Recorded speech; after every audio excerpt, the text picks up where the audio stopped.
And now, stand-up community subscribers and listeners from around the globe, it's time to Stand Up with Pete Dominic, where we ask the important questions that impact you, your family, and your community. Such as, would my social media standing in the health and wellness community increase if I held this difficult yoga pose for more than 10 seconds? And with Wordle being bought by the New York Times for a hefty sum, is it finally time for me to learn how to read? And now, the podcast host who can't wait to show off his latest Wordle score, Pete Dominic. Yeah, that's right. I am absolutely crushing it on Wordle, and that's partially why they sold to the New York Times. I was doing so good, and I was really great at posting my Wordle scores, and everybody's like, "Oh my God, this guy's so good." And we can't keep up with him, so let's sell out. I have no idea what it is, Wordle, and I don't know what I'm talking about, but I do appreciate that. Show opening, as I always do, Pete Co. And hello and welcome to today's episode of Stand Up, which I don't know what to say because I have almost hour-long conversations with both Bill Boyle, Bill B in D.C., and Dr. Jason Johnson, and they're both phenomenal. I mean, The conversation that I have with Bill Boyle is almost entirely related to foreign policy, specifically Ukraine, Russia. We talk about a couple of other things as well, and it's just the guy is so thought-provoking and knowledgeable about history and geopolitics and foreign policy. Doesn't, again, mean that he's right, and maybe you would have a different argument for anything he says, but boy, it's as good of a conversation as I've had with anybody. Diplomats, foreign diplomats, PhDs, you name it. Bill's the best. And that conversation, I gotta tell you, the whole thing is great. I'm really happy with it. I think you're going to love it. And Jason Johnson is always amazing. We can talk about anything, go anywhere, have laughs, make great points. But we did just that. We covered a lot of ground, and it almost went an hour as well. He usually only has like 20 or 30 minutes to tape a conversation. So all I got to say is both guests, both conversations are worth listening. If you don't get to both of them, then please come back because I'm really happy with the interviews and the guests lately, the conversations that I've been having. And I had a bunch more as well that I'm going to post throughout the week because Tuesday I'm taking off that's today. I'm on my way to the mountain. If you're listening on Tuesday morning, I took the girls out we're skipping school, playing hooky, and going skiing because that's what we do. I grew up skiing in upstate New York. Some people might say, oh, well, you must have been a rich kid or something. No, it was a small mountain outside Syracuse, New York, 700 vertical feet drop, meaning from the highest point down to sea level is only 700 feet. Longest trail is like 5,000 feet long, not a big place. And my dad worked there. My dad was a ski instructor there for over 25 years. After that, he moved to Hunter Mountain in the Catskills when I was out of there. My brother and I graduated from high school. That's when he started doing that. Anyway, the point is we got a free pass. And so that's where I grew up. That's what I grew up doing during the winter. Loving the snow. Couldn't wait for winter. Couldn't wait to get to the mountain to ski. And then we skied from age 2 to 12 and started snowboarding. As soon as that came out, I was around 12, 13 years old when I got my first snowboard. Now I ski because it's a little easier on the legs than snowboarding. But taking the girls skiing to pass on the generation, the tradition of our family that my dad started. And so that's where we are today. I've taped a bunch of interviews, and I'm really happy to take the day off and go skiing. But don't worry, I'll still come back and make tomorrow's show because I have great guests for the rest of the week, including virologist Dr. Angie Rasmussen, Dave Rothkopf, and the head of the Anti-Defamation League, Jonathan Greenblatt, who's got a new book out. So lots coming up this week. It's going to be a great week of guests. But right now, I want to get you to the news segment because we're still going to do that. It's time, ladies and gentlemen, for today's Last 24. No, I should probably mention if you're listening on Tuesday, it is February 1st, 2022, the first day of February. I always like to remark that it's the first day of the month. I don't know what that necessarily means, but I'm always looking for an excuse for a clean slate, which I try to consider is every day. But February, what does February mean to you? Maybe stop and and think about the significance of this month. Officially, it's Black History Month. It's the shortest month of the year, and every black comedian makes a joke about that, of course. Chinese New Year, you got your Groundhog Day, you got your Vietnamese New Year, National Freedom Day. Also, Did You Fart Day, apparently, is on Saturday the 5th, which I love to celebrate with my family. Happy Did You Fart Day. That's a real thing. I didn't make that up. I'm looking through the February calendar. Of course, National Pistachio Day is on the 26th, Polar Bear Day on the 27th, and the 28th, which is a Monday, apparently, is Public Sleeping Day, and I really want to know more about that. But now let's get to the news from the last 24 hours, because, let's be honest, that is what you're here for. The New York Times has bought the viral word game Wordle. Sounds like Wordle sold out, but hey, wouldn't you? Prime Minister of the UK, Boris Johnson, has apologized over his lockdown parties. I don't think he's long for this world, as PM at least. And cold-stunned iguanas are falling from trees in Florida. So really, what else do you need to know? I'll tell you what else. There's plenty more to discuss. I've got sound and headlines. Let's get to it. First, I want to share with you some audio from Joe Rogan. Well, this is actually from The Recount, which I love, a news aggregating agency online and on Twitter. And they took audio of Joe Rogan, who went on to Instagram to kind of, I'm not going to say apologize, slightly defend himself and say he's going to do better. Clearly, he's getting pressure from Spotify, which has lost like billions of dollars, their stock price at least. And so he goes on Instagram and he says a couple things. Anyway, The Recount put together a little mashup of him on Instagram and things he has said on the podcast. I think you can be able to differentiate them just by listening to them. Here it is. The podcast has been accused of spreading dangerous misinformation. If you're like 21 years old and you say to me, should I get vaccinated? I go, no. I do not know if they're right. I don't know because I'm not a doctor. I'm not a scientist. Especially now when people are talking about actual microchips being injected into your arm to see if you have COVID-19. I'm just a person who sits down and talks to people and has conversations with them. Ivermectin alone, if properly utilized, is capable of driving this pathogen to extinction. But I try to correct them. So if you're in a high-risk area, you take it, and it'll protect you. Again, I'm not trying to promote misinformation. And they're trying to say that children need it. When they don't need it. So if I pissed you off, I'm sorry. All right. Well, that's just a couple of excerpts from his video and The Recount, kind of fact-checking him, giving examples of him doing what he says he did or didn't do. And I just think it's worth mentioning that you got to really evaluate your news sources and understand where you're getting your information from. And that's why I think that Joe Rogan is really fucked up. I mean, he hasn't done a good job at vetting credible experts on many of the issues that he talks about, and he doesn't fact check them because it's hard to do, and you shouldn't want to necessarily have to. I mean, you should want to have to, but it's too hard to fact check a virologist in the moment on this study or that study or anything else. So, and also, you don't speak the same language. You've never done a research study. You don't understand so much of the terminology that they're using. You're just trying to live your life. You don't have a degree in virology, which is why you've got to be able to trust your news outlets and your sources for information, which is why I like to think that I'm one of those good sources with these long-form conversations that I'm having with people, certainly when it comes to scientists, from climate to COVID and everything else. I like to think that we get the best, smartest guests here on Stand Up. So a little plug for me as we talk about Joe Rogan. All right, next I've got for you the disgraceful Senator Ted Cruz calling Joe Biden's commitment to picking a black woman for the Supreme Court, quote, offensive and an insult to black women. Here is the senator from Texas with the offensive remarks. Biden, the fact that he's willing to make a promise at the outset that it must be a black woman, I got to say that's offensive. Right. You know, black women are what, 6% of the U.S. population?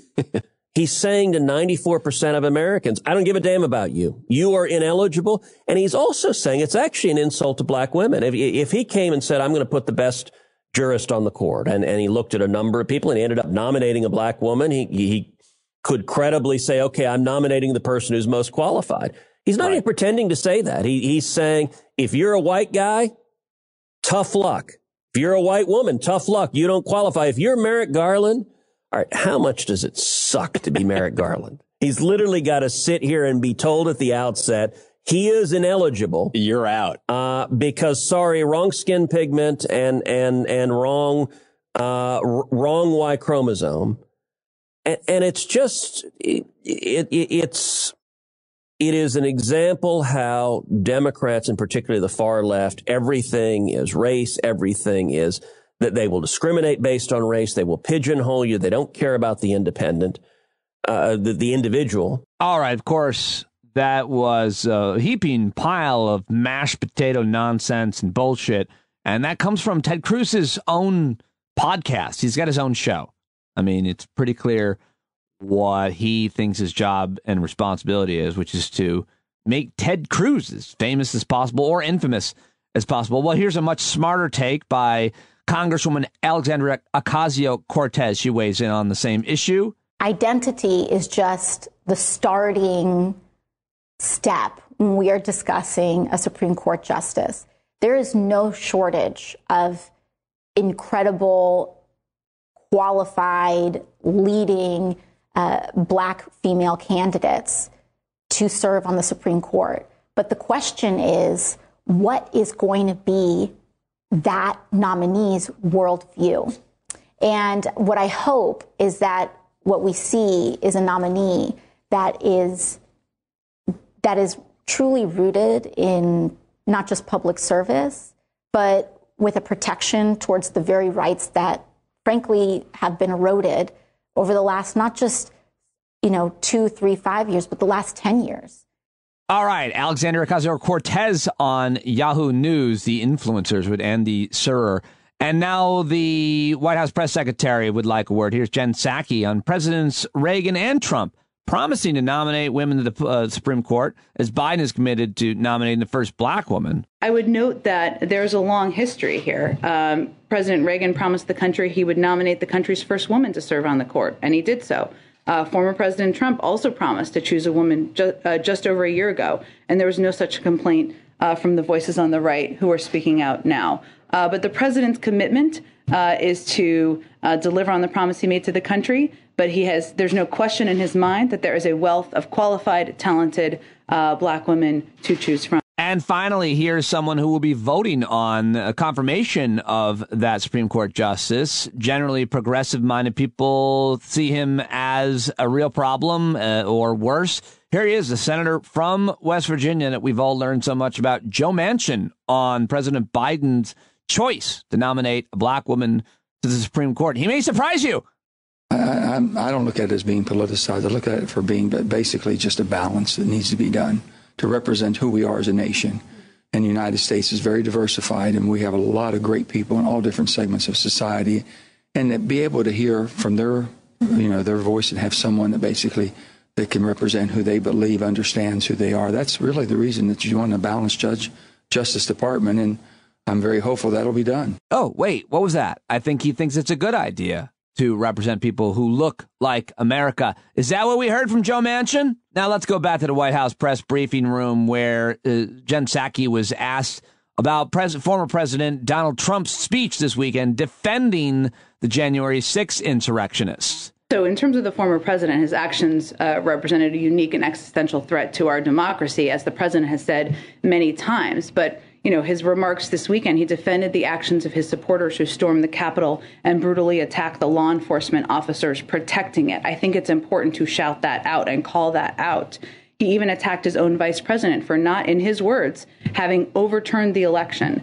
And it's just a reminder of how unfit he is for office. And it's telling that even some of his closest allies have rejected those remarks as inappropriate in the days since. Oh, there you go. Jen Psaki not holding back on her criticism of the former disgraced president and his defense of the January 6th insurrection, which, of course, he was behind, certainly inspired, and promoted it like it was an upcoming that he also appeared at. Let's just be clear. And speaking of the insurrectionists, yesterday on CNN, on the New Day over there on the CNN, John Berman was talking to the ex-wife of Oath Keepers leader, extremist Stuart Rhodes, on President Trump's Texas rally comments. Here is Tasha Adams, the ex-wife of Stuart Rhodes. I mean, they hear civil war. To them, this is the civil war they've been waiting for. A lot of these guys live for this. They've been waiting for this. They spend their lives preparing for it. They look forward to it. There's a air of disappointment when it doesn't turn violent with these guys, I think, a lot of them. Well, she sounds like she's still in love, I think. I think that sounds like a woman who just can't let go of her ex-husband who wants to start a civil war. I'm just kidding. I mean, you gotta be careful when you're talking to somebody's ex anything, right? Like, why are you necessarily a credible candidate? I mean, you clearly aren't a fan of the person, but I don't know. I'm going to go ahead and trust the former ex-wife of Stuart Rhodes, Tasha Adams, there on CNN. I'm also going to trust the ex-wife and current wife of Alex Jones, who both seem to hate him. All right, one of my favorite senators who appeared right here on Stand Up with Pete Dominic is Senator Mazie Hirono of Hawaii, and she weighed in on President Trump's rally speech over the weekend as well. Here is the great senator of Hawaii. This is former President Trump once again. You know what? He's telegraphing to people who support him, go ahead and break the law. I will pardon you. This is called abuse of his pardon powers. And he's not even the president. So Trump is continuing to divide the country. And trying to become relevant. I totally disagree, of course, with where he's going. And in fact, I am one of the sponsors of a bill that would prevent the abuse of the president's pardon powers. All right, there you go, Senator Mazie Hirono on Donald Trump, former disgraced president Donald Trump and his rally. And you got to stay on top of that guy. And you do have to respond to what he's doing and saying. Now, let me change gears one more time, talk about what is happening in Eastern Europe, Russia, Ukraine on the verge of war. Here is U.S. Ambassador to the UN, Linda Thomas Greenfield, who is at the UN talking about the situation. And I wanted to play that for you about a minute long here. We have worked with the Ukrainians at their request to provide assistance to them, so that they can prepare for what they see as inevitable, including having provided $200 million in assistance in recent weeks and over $5 billion in assistance since 2014. And that is so that they can be prepared. You've heard from our Russian colleagues that we're calling for this meeting to make you all feel uncomfortable. Imagine how uncomfortable you would be if you had 100,000 troops sitting on your border in the way that these troops are sitting on the border with Ukraine. For us, this is about peace and security. It's about honoring the UN Charter that calls on us as members of the Security Council to protect peace and security. So this is not about antics. It's not about rhetoric. It's not about U.S. and Russia. What this is about is the peace and security of one of our member states. Thank you very much, Madam President. All right, that's President Biden's UN ambassador to the UN, Linda Thomas Greenfield. Here is Republican Senator James Reich on this. James Reich of Idaho. There are going to be sanctions that are going to be crippling to Russia. It is going to cripple their oil production. And as we all know, Russia is simply a gas station that is masquerading, a thinly disguised masquerading as a country. This is going to have a devastating effect on the economy around the world when it comes to the price of gasoline. If you're someone who doesn't care about the price of gasoline or oil, that's fine. But if you do have a concern about the quality of life for people all over the world, this is something always you have to consider, and you always have to take these things into consideration, particularly when you're sympathy and trying to help democratic countries. All right, Republican Senator James Reich, or is it Risch of Idaho? Anybody listen from Idaho to the show? I can't think of any Idaho listeners or subscribers. Forgive me if I know you, but reach out. I'd love to come visit you and stay on your couch. And then you can also tell me how to pronounce your senator's last name. All right, now let me move on to one other issue. This caused a lot of controversy yesterday. The ladies over at The View, This is Whoopi Goldberg yesterday saying that, well, just getting the Holocaust pretty wrong, saying it wasn't about race. Truthful about it, because the Holocaust isn't about race. No, it's not about race. It's about a different race. But it's not about race. It's not about race. What is it about? Because it's about man's inhumanity to man. That's what it's about. But it's about white supremacy. It's about it's not about ideal race. But these are two white groups of people. Well, they also have to black people see them as white people. But you're missing the point. You're missing the point. The minute you turn it into race, it goes down this alley. Let's talk about it for what it is. It's how people treat each other.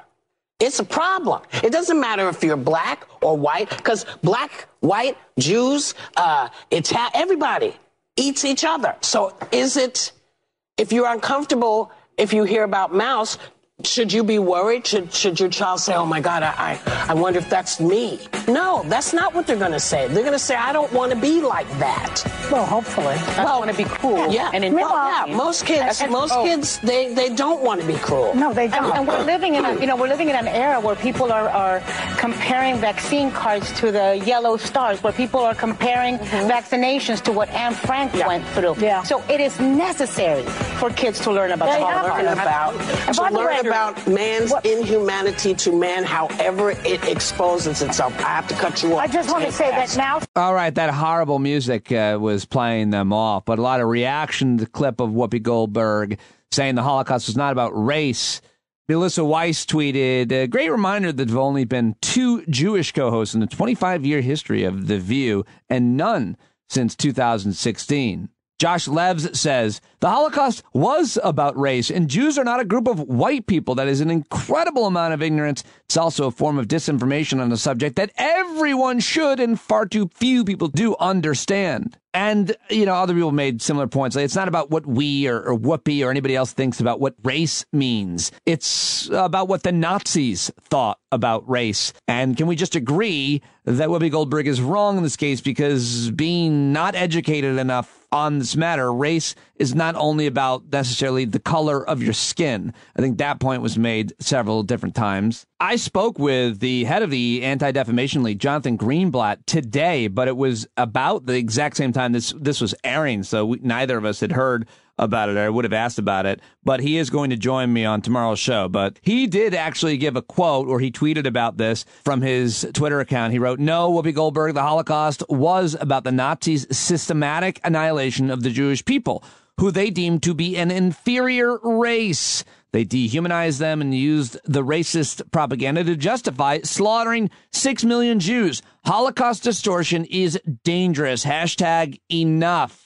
Stand With Us, an organization dedicated to education about Israel and fighting anti-Semitism, tweeted that the Holocaust was, quote, driven by multiple factors, and there's no doubt that one of them was Nazi racism against the Jews. Nazis back then and white supremacists today considered Jews to be a different and inferior race of people. Even Ben Shapiro, conservative political commentator and very controversial conspiracy theorist and I think racist himself, said that Whoopi Goldberg's comments serve as a way of obscuring and covering for anti-Semitism. He said Whoopi Goldberg explained that the Holocaust wasn't about race because these two groups of white people isn't just insipid, it's insidious. It's downplaying the minority status of Jews in order to uphold intersectional arguments that justify anti-Semitism today. And finally, I love Whoopi Goldberg, but the Holocaust wasn't just two white groups fighting and saying that is a really bad take. It was white supremacists doing eugenics to Jews, people of color, queer people, disabled people, and Roma. That's at Ring Cheryl tweeting that. She actually identifies on Twitter, by the way, as an anti-Zionist Jew, a trans person, and an acolyte of feminist Emma Goldman. Anyway,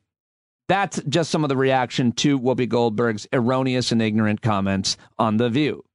All right, well, that's all the audio I have for you on that section, that part of the news I call the last 24. That's the audio. And now it's time to get to the rest of the headlines, the rest of the news stories in what we call the news dump, rapid fire headlines, and always a great new jingle, almost always, by the great Pete Coe, including today. Frozen iguanas hit the ground with a great big thump. Looks like God is punishing Florida for today's news dump. Oh, man. Yeah, I mentioned that story, the frozen iguanas. I didn't know Pete was going with it as well. And I definitely didn't know that it was about punishing Florida. That I didn't know. But Florida's so cold that iguanas are falling out of trees is a headline. Cold iguanas could drop from trees in Florida. U.S. Weather Service warns, another headline. And a third, Florida chill has iguanas falling from trees. Officials warn lizards that usually thrive in Florida's warm climate have been stunned by cold temperatures. All right, let's get to more important and serious news. Not that the frozen iguanas isn't an important story, but I've got a hate watch for you. I've got like 4 or 5 stories here that would fall under the hate watch category. Let's start with in Washington, D.C., where a man was accused of painting swastikas on Washington's historic D.C. Union Station. He was arrested and charged on Friday. 34-year-old man was charged with display of certain emblems and defacing private public property. Authorities say he allegedly spray-painted swastikas on the pillars of Union Station in addition to the building itself a little past midnight on Friday. The incident, of course, came one day after the international community recognized Holocaust Remembrance Day. Now let's go to anti-Asian hate crimes, which spiked in the U.S. 339% in 2021, according to a new report from the Center for the Study of Hate and Extremism, released their data this week. Los Angeles reported more incidents than other cities in the U.S., followed by New York. Across most cities, the data found that black Americans continue to be the most targeted group. In New York, the Jewish community reported the highest number of hate crimes last year, but of course also the finding about anti-Asian crimes. Wow, 339% spike. Now let's go to a more specific threat against black folks. At least 6 historically black colleges and universities received bomb threats Monday morning, leading to campus lockdowns and police investigations. Again, when I talked to Dr. Jason Johnson for today's show, I don't think that news had broke, or at least we hadn't heard about it. And he, of course, teaches at NHBCU, Morgan State University, but I don't think they were one of the schools threatened. It was the second time this month that multiple HBCUs, including Howard University, have received bomb threats that led to campus lockdowns and student and faculty relocations. And speaking of racism, a judge rejected a plea deal for the man who killed Ahmaud Arbery. A federal judge rejected a plea agreement that would have averted a hate crimes trial for the man convicted of the murder for shooting Ahmaud Arbery. So that is good news. And all right, that's it for your hate watch. Now let's get to some international news where an attack was foiled. U.S. allied Syrian force says it foiled a major ISIS comeback plot. U.S.-backed Kurdish-led force says the prison overrun by the ISIS group in northeastern Syria is now fully under its control, which is huge news and would have been a lot worse had it been a different outcome. Now let's get to science or medicine, or just the headline that Moderna has announced Monday that the U.S. regulators have granted full approval to its COVID-19 vaccine. This is, of course, the vaccine that is floating and coursing throughout my veins. A shot that's been given to tens of millions of Americans, including myself. The Food and Drug Administration action means the agency has completed the same rigorous, time-consuming review of Moderna's shot as dozens of other long-established vaccines, according to the Associated Press. So there. Here's good news. California planning to close the nation's largest death row. The governor announced Monday he'll transition all death row inmates at San Quentin State Prison to live with general population at other prisons. San Quentin State Prison, home to the country's largest death row section. Corrections officials have moved 116 male death row inmates to one of 7 maximum security prisons under a 2-year pilot program. Gavin Newsom, by the way, in hot water for being photographed, I think, at the 49ers football game with Magic Johnson without a mask. I guess people were upset about that. I don't know how upset, but I guess they were upset. President Biden set to relaunch a cancer moonshot effort at a Wednesday event. I didn't have any audio for you from that, but Biden was joined. Well, that's because it hasn't happened. I see now. He'll be joined by the vice president as well as his wife, Jill Biden, the first lady, at an event at the White House. The Biden Cancer Initiative, launched in 2017, is a vehicle to bring together researchers and share data. The initiative was suspended operations after Biden announced his White House bid in 2019. Of course, very personal mission for President Biden. His son, Bo, died of brain cancer in 2015 at the same age that I am now, 46. All right, 2 more headlines. Rachel Maddow has announced that she's going to be taking a break from her NBC show to work on a film and some other projects, and I guess she's going to be off for at least a few weeks. So she's making like $30 million in a new contract, but she's going to take some time off. So I guess there you go. And finally, the New York Times has acquired the game Wordle. A lot of you guys play Wordle, but now they sold out for about $1 million. And so now, I guess the New York Times is in control of Wordle. I don't know what that means, but they're going to monetize it, and they're going to harass you if you play, I guess. So some people were disappointed about that.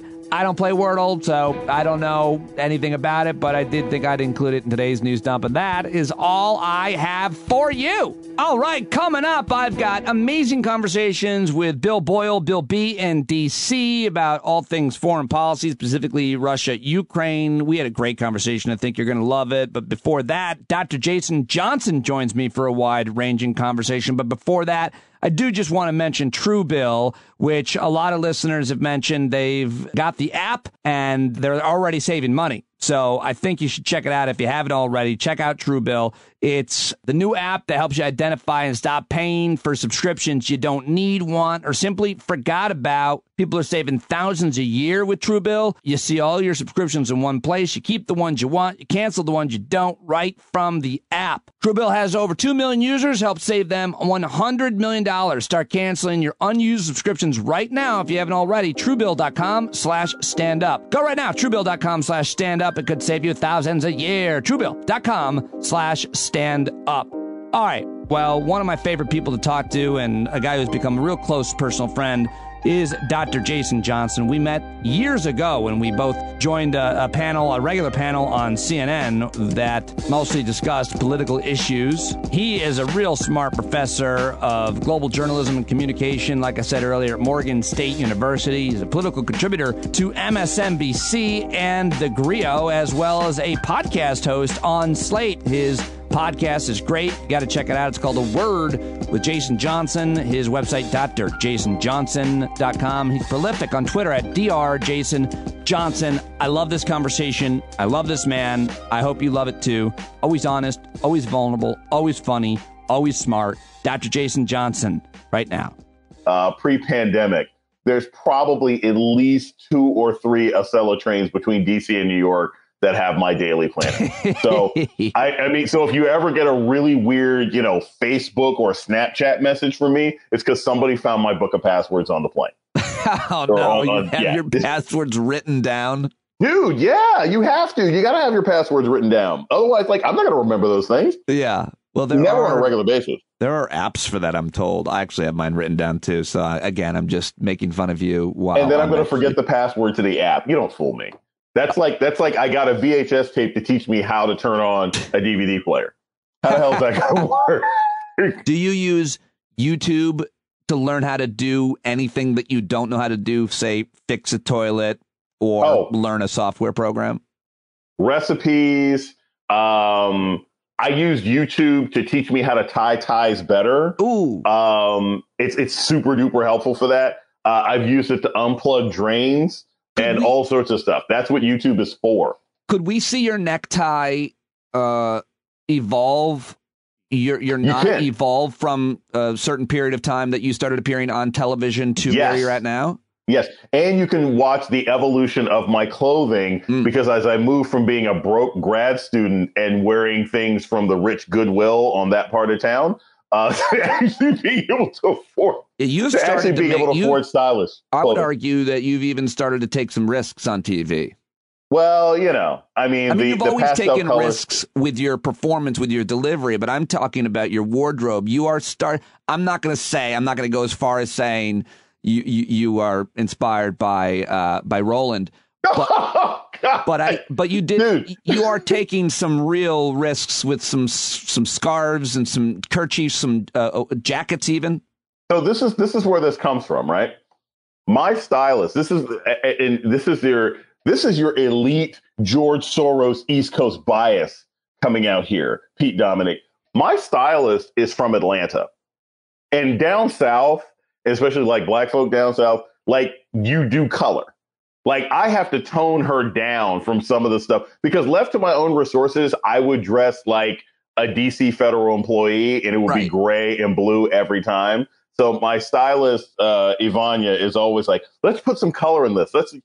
So yes. Is it Roland Martin-esque? I have been told that in the past. I think Roland would laugh at me because Roland laughs at what I wear on the air, but that's where the colors come. He's now wearing the traditional African, what is it, daiki?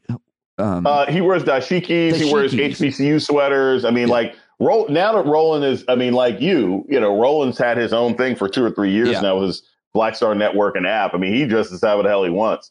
So, which you can do when you own everything. Right. One of the things, though, I did want to get to is it would seem that the major strategy in America right now, I'm noticing it, as you know, on the local level, and it certainly has been carried out on the national level, is that it is white people who are the victims and black folks who are the aggressors and who are discriminated against. I do think that you do see that playing out when we're talking about fashion in terms of what black folks get away with versus what white folks have to stick to. So maybe we can start there. I mean, look, I'm so upset whenever Kylie Jenner gets more credit for whatever kind of braids box nonsense that she puts on. This is the thing. So it's funny, Pete, this morning in my morning reading, and I think I've told you this before, I have a morning routine. I try and read a chapter today of a book. I read a couple articles that I tweet out. Like literally, if you see anything on my Twitter feed at, Dr. Jason Johnson, that's literally what I'm waking up and reading in the morning. Always try and stay informed. I got to read another chapter of Wajahat's book, which has been really great, actually. I'm sure you've read it like a million times. But I was reading this article in Psychology Today talking about how people use faces. They read faces in order to read like qualifications and emotional intelligence. And obviously these things are incredibly biased based on what kind of faces you've seen and what your perception of and everything else like that.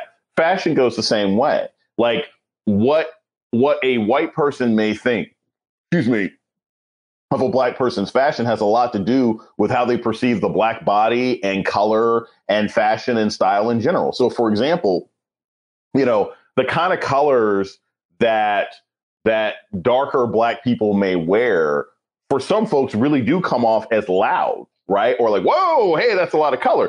But I mean, like from our perspective, the idea is to have contrast and to, make as interesting an image as you can with the color of your own skin. If you look at, say, I mean, some of it has to do with resource access, right? You look at the style of dress. If you go back 300 years or something else like that to Mali and certain parts of West Africa versus what Europeans were wearing, there was always sort of a difference in fashion and perception of fashion. So, right. I don't find that shocking. It's also an issue of like what you consider to be professional, right? And professional is always subjective. I don't think outside of, I forget the guy's name, Scott Van Pelt. Like, I don't think there's many white people on TV who are anchors who are bald. I mean, you're bald, Pete, but you're on podcast. Well, but I mean, lots of black men on TV can be bald. Yeah. Go ahead. That's what I'm saying. Like, you can be a black guy and shave your head. Me, Charles Blow, lots of different people. But I think the only white guy who I know who is an anchor on television who was bald is Scott Van Pelt from Michael ESPN. Smerconish. Okay, yes, I forgot. I mean, I can name several more because I've tried to kill all of them. There can be only one. There really can be only one. I get it. It makes perfect sense. I just interviewed Jonathan Greenblatt. He's a member of two tribes.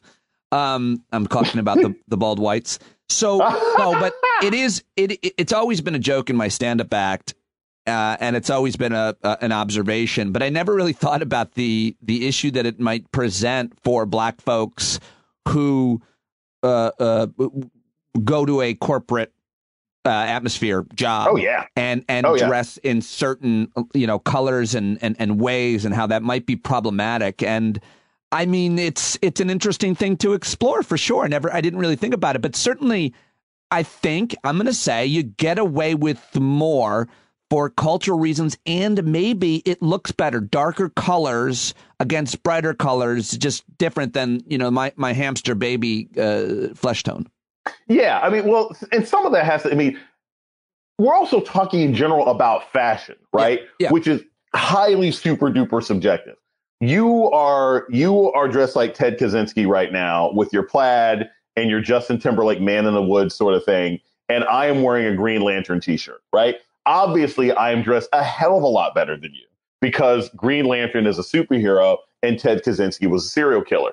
But that has to do with people's understanding and perception of fashion. If they didn't know the Green Lantern happens to be a black superhero that dates back to the 1970s, who was an architect and a former sniper in Vietnam, they may not understand the deeper meaning of what I'm wearing. See? It's all those different things. So, but I can also say, I mean, look, I've been fortunate because of the areas that I work in. Like, I'm a college professor, so I dress kind of however the hell I want. I mean, but I will also say this. These are the cultural things.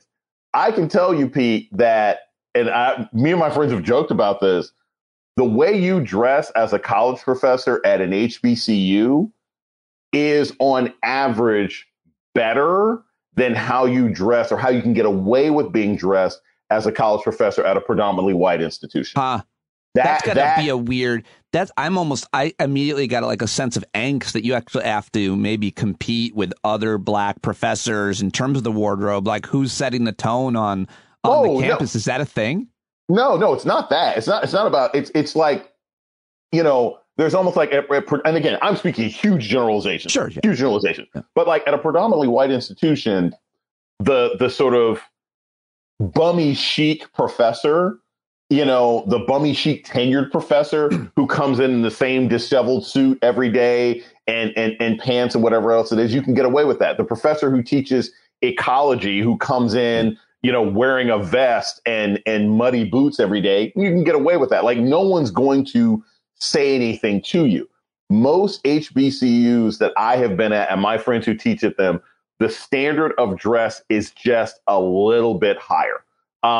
You're going to see almost all the women faculty just dress a bit. It's not about wearing a dress. It's like maybe more of a pantsuit, maybe sort of nicer blouses and everything else like that. Like, seriously, you could walk through an HBCU a campus and walk through a predominantly white campus. And you can be talking about Howard, you can be talking about Morgan, you can be talking about University of Akron, University of Richmond, and you're just going to see folks dress better. Now, why?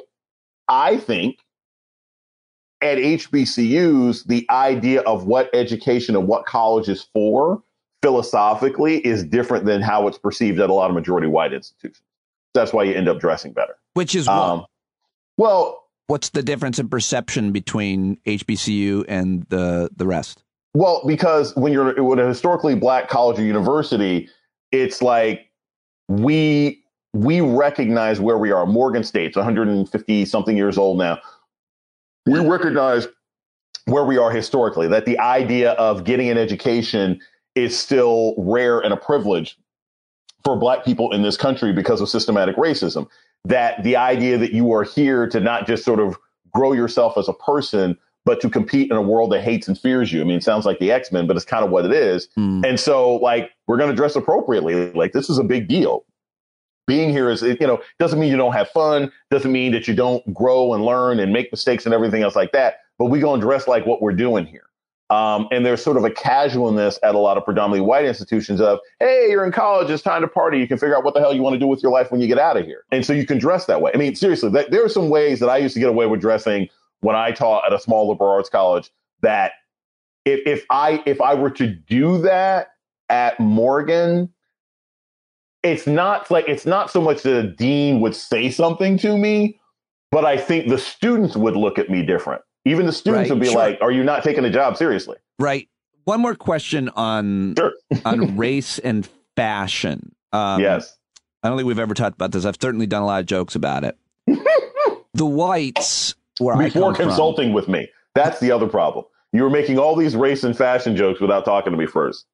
I'm about to look this stuff up. I think they stand up. I don't think I needed your help on these observations, but I would like to dig deeper in terms of the anthropology, the origins of the choices, because, where I come from, even I think to some extent to this day, but certainly growing up, a beat up baseball cap was the thing. You stuck with one or two hats, or maybe a couple more, but they would be, the more beaten up they were, the more loyalty it showed to that hat, to that maybe the team often for men, for guys. Also, everything else was kind of beat up, too. It didn't really matter if your shoes were beaten up. Then I went to college, and the black folks, that just blew my mind. They had toothbrushes for their shoes. Oh, yeah. And their hats were brand new. That's Drake. Still scrub J's with a toothbrush. Yeah, like that's a thing. Why? What's that about? Everything is clean and new. And it doesn't, by the way, the other weird thing is there's no loyalty to the team or necessarily even the brand as long as it looks good and matches maybe. Whereas the whites, we would never wear a hat of a team that we weren't a supporter or a fan of. And the black folks would wear hats and jerseys of teams where they don't even they're not represented in the entire sport, hockey or something. I think that varies. Especially since you just threw out hockey. That varies. I mean, look, what's his name? Xander, or whatever on the Sharks. Hold on. To be fair to my point, I was talking about hockey in the 90s. I know there's more representation now. I mean, I think the only black hockey player I knew of in the 90s was like Jerome McGinley, who was with the Calgary Flames. Exactly. See, you didn't even know Jerome McGinley. See, look at me. I know my black hockey players. So I wouldn't say that. I don't think, because this is the thing about, I say sports in general, right? It has to do with how people build their relationships with their sports. Some people build relationships with sports based on region and where you grew up. Some people build relationships with sports based on stars. Some people only have a tangential relationship with sports based on fashion. And so like that might have been, so I don't necessarily think that black folk were any less loyal. It just might have been the kind of folks you were running into. Because, for example, I know folks from Cleveland. I know folks from, from Detroit. Like if you're from Detroit, you ain't wearing Chicago Bulls stuff. Like you're going to wear Pistons. You will never wear Lion stuff because they're trash. You'll wear Red Wings. It just kind of depends. My older brother was telling me this. This is really interesting. So I had, you see the Rams and the 49ers were playing, right? Yesterday in the NFC Championship game. And my older brother was telling me about like the perception of fan bases. And he was saying like, there was a recent survey that talked about how the San Francisco 49ers are the most popular NFL team in Mexico.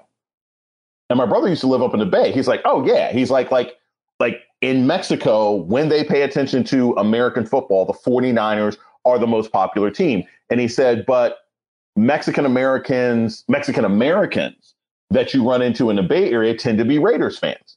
And I was like, that is really interesting. He's like, yeah, that was just kind of his perception of things. It's black people in the 80s like the Lakers and white folks like the Celtics. I mean, some of these things are, some of these things you can kind of see. So I don't know about that. And I'll also say this, like when you go into the fashion stuff, and we're talking about like the 90s, right? I guess, yeah. The Charlotte Hornets had these crazy, you remember Charlotte Hornets colors? It was that purple. Awful. Yeah, thank you. God awful colors. But the starter jackets were like fire if you were that kind of kid. Lots of people like wearing those. So that's what I'm saying. Like, I don't think it's a race thing as much as certain fashion stuff. People just like it. I mean, I don't know that I think that purple and gold is really a good color combination. But if you're a Lakers fan, you're a Lakers fan. Most of your generalizations you just made were incorrect, but I'll allow for them. I can prove them statistically, and I will use my blackness exemption card and say that all of these things can be proven. If you see a young black man with a really beat up baseball hat and a brim that's been really bent, do you have a judgment? Do you have an assumption? Yes, or do you? I would wonder what white fraternity he was in. Seriously. Or what white town he grew up in.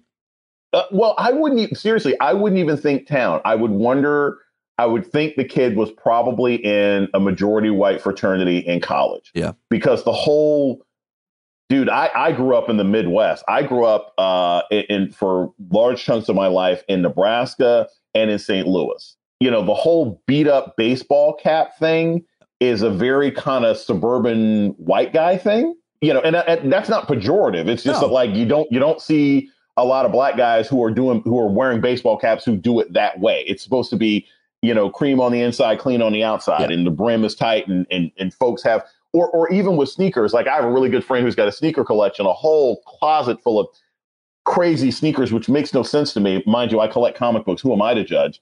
But yeah, that's I would perceive them. I would judge them. You say it's not pejorative, but my experience was wearing a hat like that around several black men would give them an opportunity to bash me for about 15 to 20 minutes straight, basically with the joke premise, your hat looks like blank. And then we would go from there. I mean, look, the man of the wood things, it works for the hat. I just, here's the other thing, Pete, I'm not a baseball cap guy. Is that because there is not one that fits your giant head? Is that why? Massive, massive head. It's like that Kanye song. It's too big. It's too wide. I got a big ego. Yeah. Let me ask you something more important, which is about a recent episode of your podcast, which if folks aren't listening to and subscribe to, slate.com, A Word with Jason Johnson. You have a really interesting episode where your guest is a Brookings Institute scholar named Andre Perry, who wrote a book that I want to get and read and interview him as well now, titled Know Your Price, Valuing Black Lives and Property in America's Black Cities. I think that a lot of us know just a little bit about the racism, systemic racism that comes with home buying throughout history and now. But this book and your conversation goes deep into how discrimination has cost black homeowners billions of dollars of generational wealth. And then, of course, what can change that? Tell me what you learned, if you did learn anything, and why this is an important issue. Thanks for mentioning that, Pete. I got to tell people, one of the joys of kind of how I do this podcast at Slate is I oftentimes don't know this stuff. Like that's the thing. Like I'm interviewing people like, I didn't know that. Like the production team, we'll have discussions about who we want to bring on, but I don't know this stuff. It's not preaching to the choir. So yeah, basically what the guy talks about, and every couple of years or so, there'll be some big news story about this where you'll have the black family, right? And they'll be like, hey, we were trying to get our house appraised. And, the house kept getting appraised at like $300,000. We're like, it's got to be worth more than that. And then some person will come in and say, well, look, take all the black stuff out of your house, right? Take the pictures out that show you're a black family, take out, any fraternity thing, anything that makes it look like it might be owned by black people, then have an appraiser come in. And the appraiser comes in and says the house is worth $450,000, right? And it's like, what the hell? It's the same damn house, but because it's perceived to have been owned by a black person, it is appraised, city appraisers, as being less valuable. To be fair, that giant tiger poster wasn't helping any. Well, the velvet tiger. Thank you. This is a black household. Okay. It was a velvet tiger with a half-clothed person curled up next to it. That was and a giant Bobby Seale in a wicker chair. But anyway, that's really not right. helping. I mean, if you're trying to go race neutral, I guess I have to move that. And one thing I'll mention about this, also going back to the podcast, but you realize, of course, that can be done in reverse. There's this really fascinating thing. It was one of those 2 or 3 major show documentaries. I think it was American Crime on O.J. Simpson. And they talked about how O.J. did that in reverse, that when they had the jury walk through his house, he went and bought a whole bunch of black Afrocentric art in order to make himself look like he was more comfortable with black people to influence the jury, because he had none of that stuff. He had none of that stuff beforehand. That's but anyway, crazy. That's probably one of the only times that's happened. But, right. Exactly. Maybe not. I don't know. So Andre Perry talks about that. And when you add these kinds of appraisals up over time, region by region by region by region by region, this ends up being, I think he says, like $56 billion in wealth that black people get stolen from them every year because of how these appraisals are done, because of just the inherent discrimination in how appraisals are done. And he talks about some of the policy things that can be made. And this is the thing, man, I have a number of friends who have bought houses, 2 friends actually, who just finished being home buyers in the last 6 or 7 months, right? And and what a big deal that is to them and everything else like that. But they understand that the process of reselling your home, oftentimes it's very hard to get proper market value, regardless of where you live. And that was the other thing Andre Perry talked about. He's like, literally, even if you move the house to different kinds of areas, if it is perceived to be owned by black people, white people will assess it as less.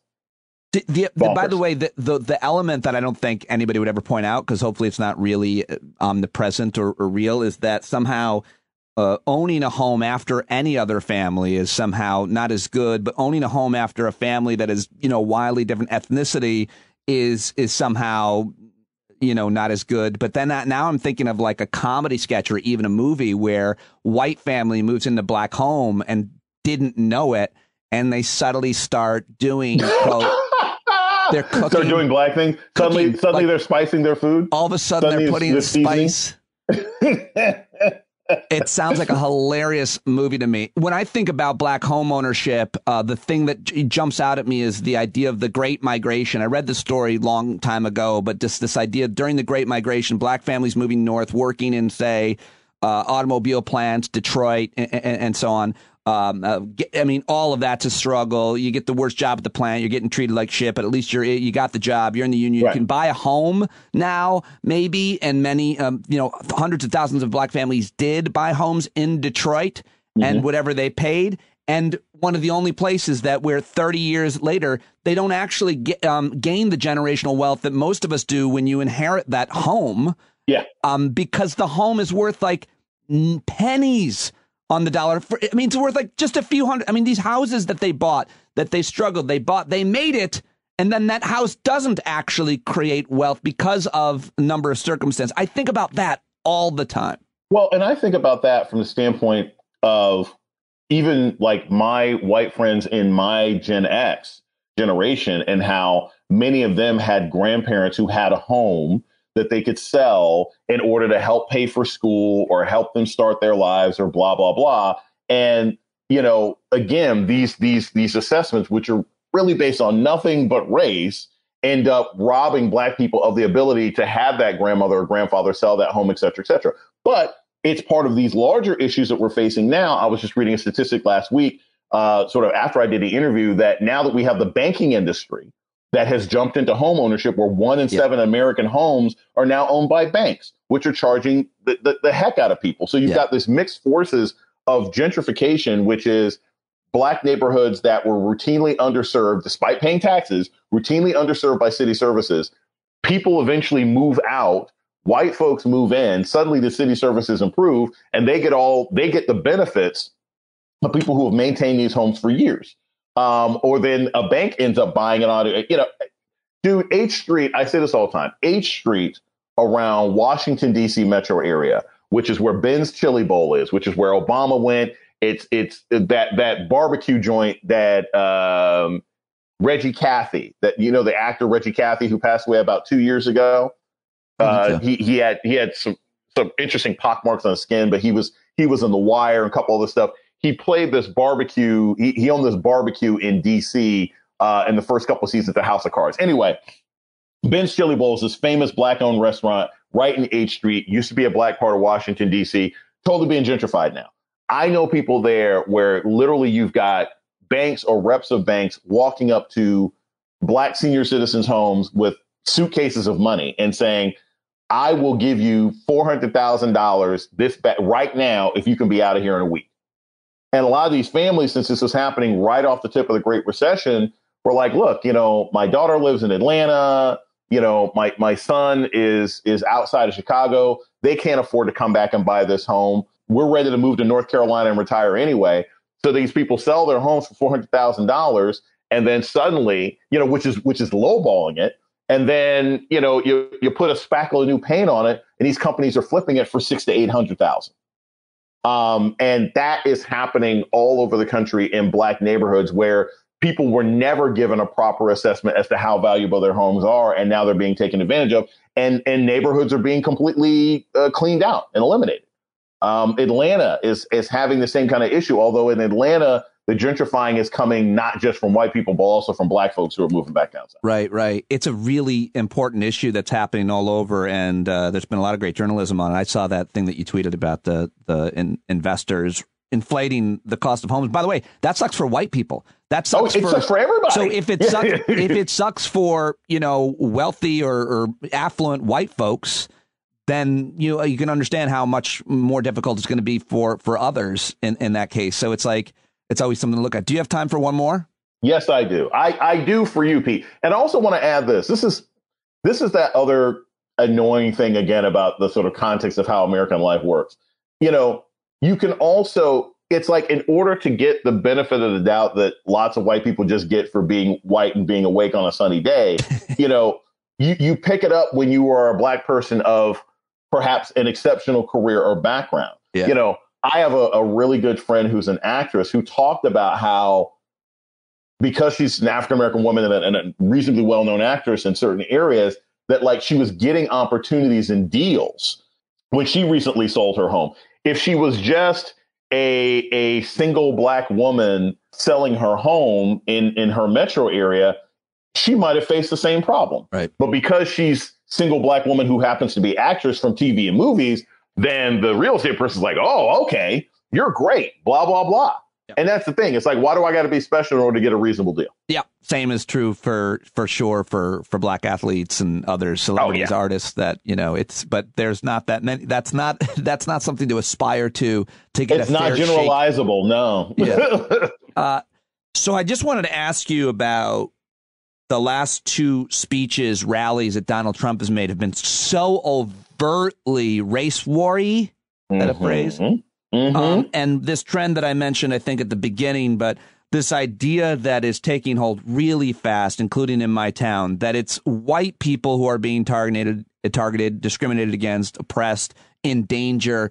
And it's by black folks, or at least black folks are somehow getting more opportunities. First, Trump talked about the fact that people of color are getting access to treatments. And he even said the vaccine over white people, which was was astounding to hear for that audience. It was just a perfect thing to say. It's outrageous. And then last week or over the weekend in Texas, he made more comments similar to this.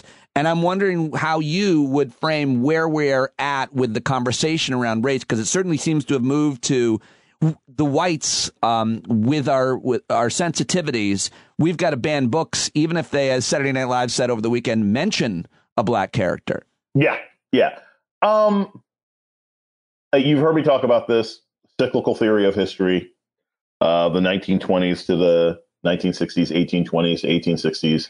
We're in the 2020s, 2060s. This is a very sort of disturbing cycle in American history of repression and rejection of perceived progress by the majority, or if not a majority of the white population, a large segment and an empowered segment of the white population.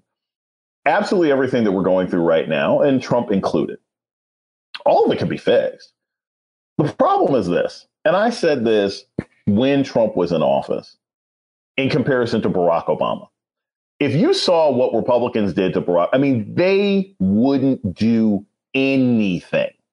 Obama would be like, you know what, there's a fire over there, we need to do something about it. Like Barack would say something, President Obama would say something, and they're like, we don't care. We don't care. We will let this whole effing country burn before we let you do anything. And your own mother is on fire. It's your mom.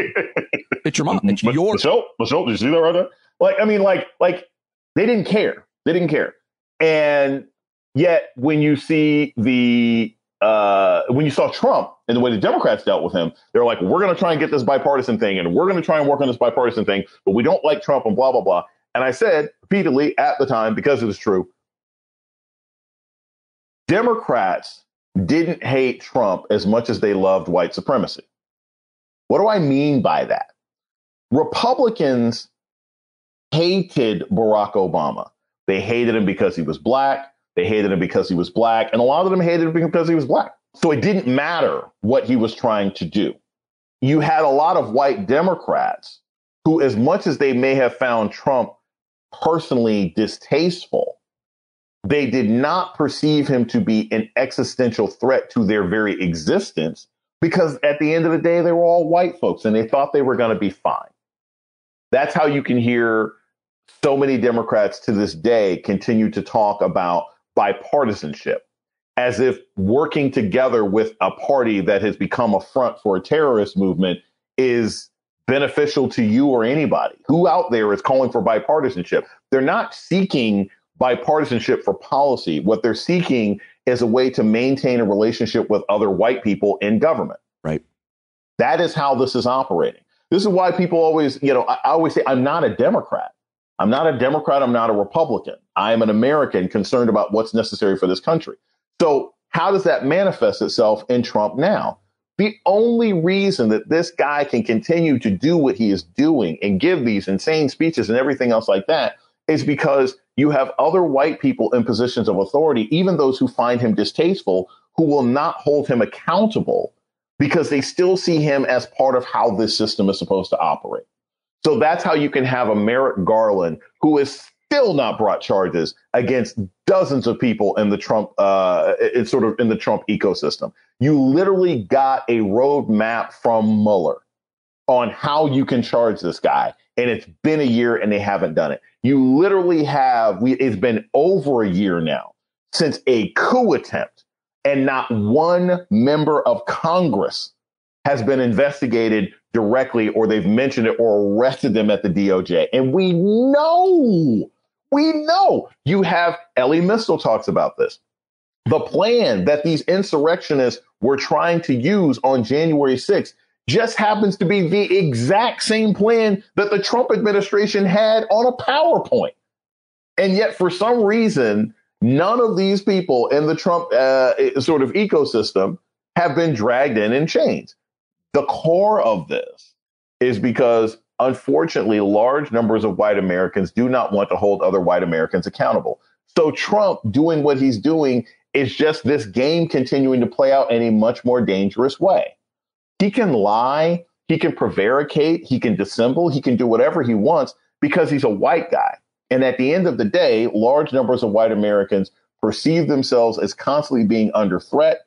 And I will tell you this, and I've said this before, the far online white left, and I'm not talking about activists and progressives. I'm talking about online trollish sort of people. Yeah. But you do have some online white left people who are constantly still pushing the sort of economic anxiety, blah, blah, blah sort of thing, as opposed to recognizing that this is about core racial hostility, and money and resources aren't going to fix it. That's why you have a Joe Biden who's like, yeah, let me pass infrastructure and build back better because I think the resentment in this country is really about economic inequality, as opposed to no, it's not about economic inequality. It is about fundamental hate. And you have to create a government system that balances that out, or at least protects those who will be victimized by it. Don't you think, though, that the reason why whites, powerful or not, including myself, don't hold other whites accountable is because the potential cost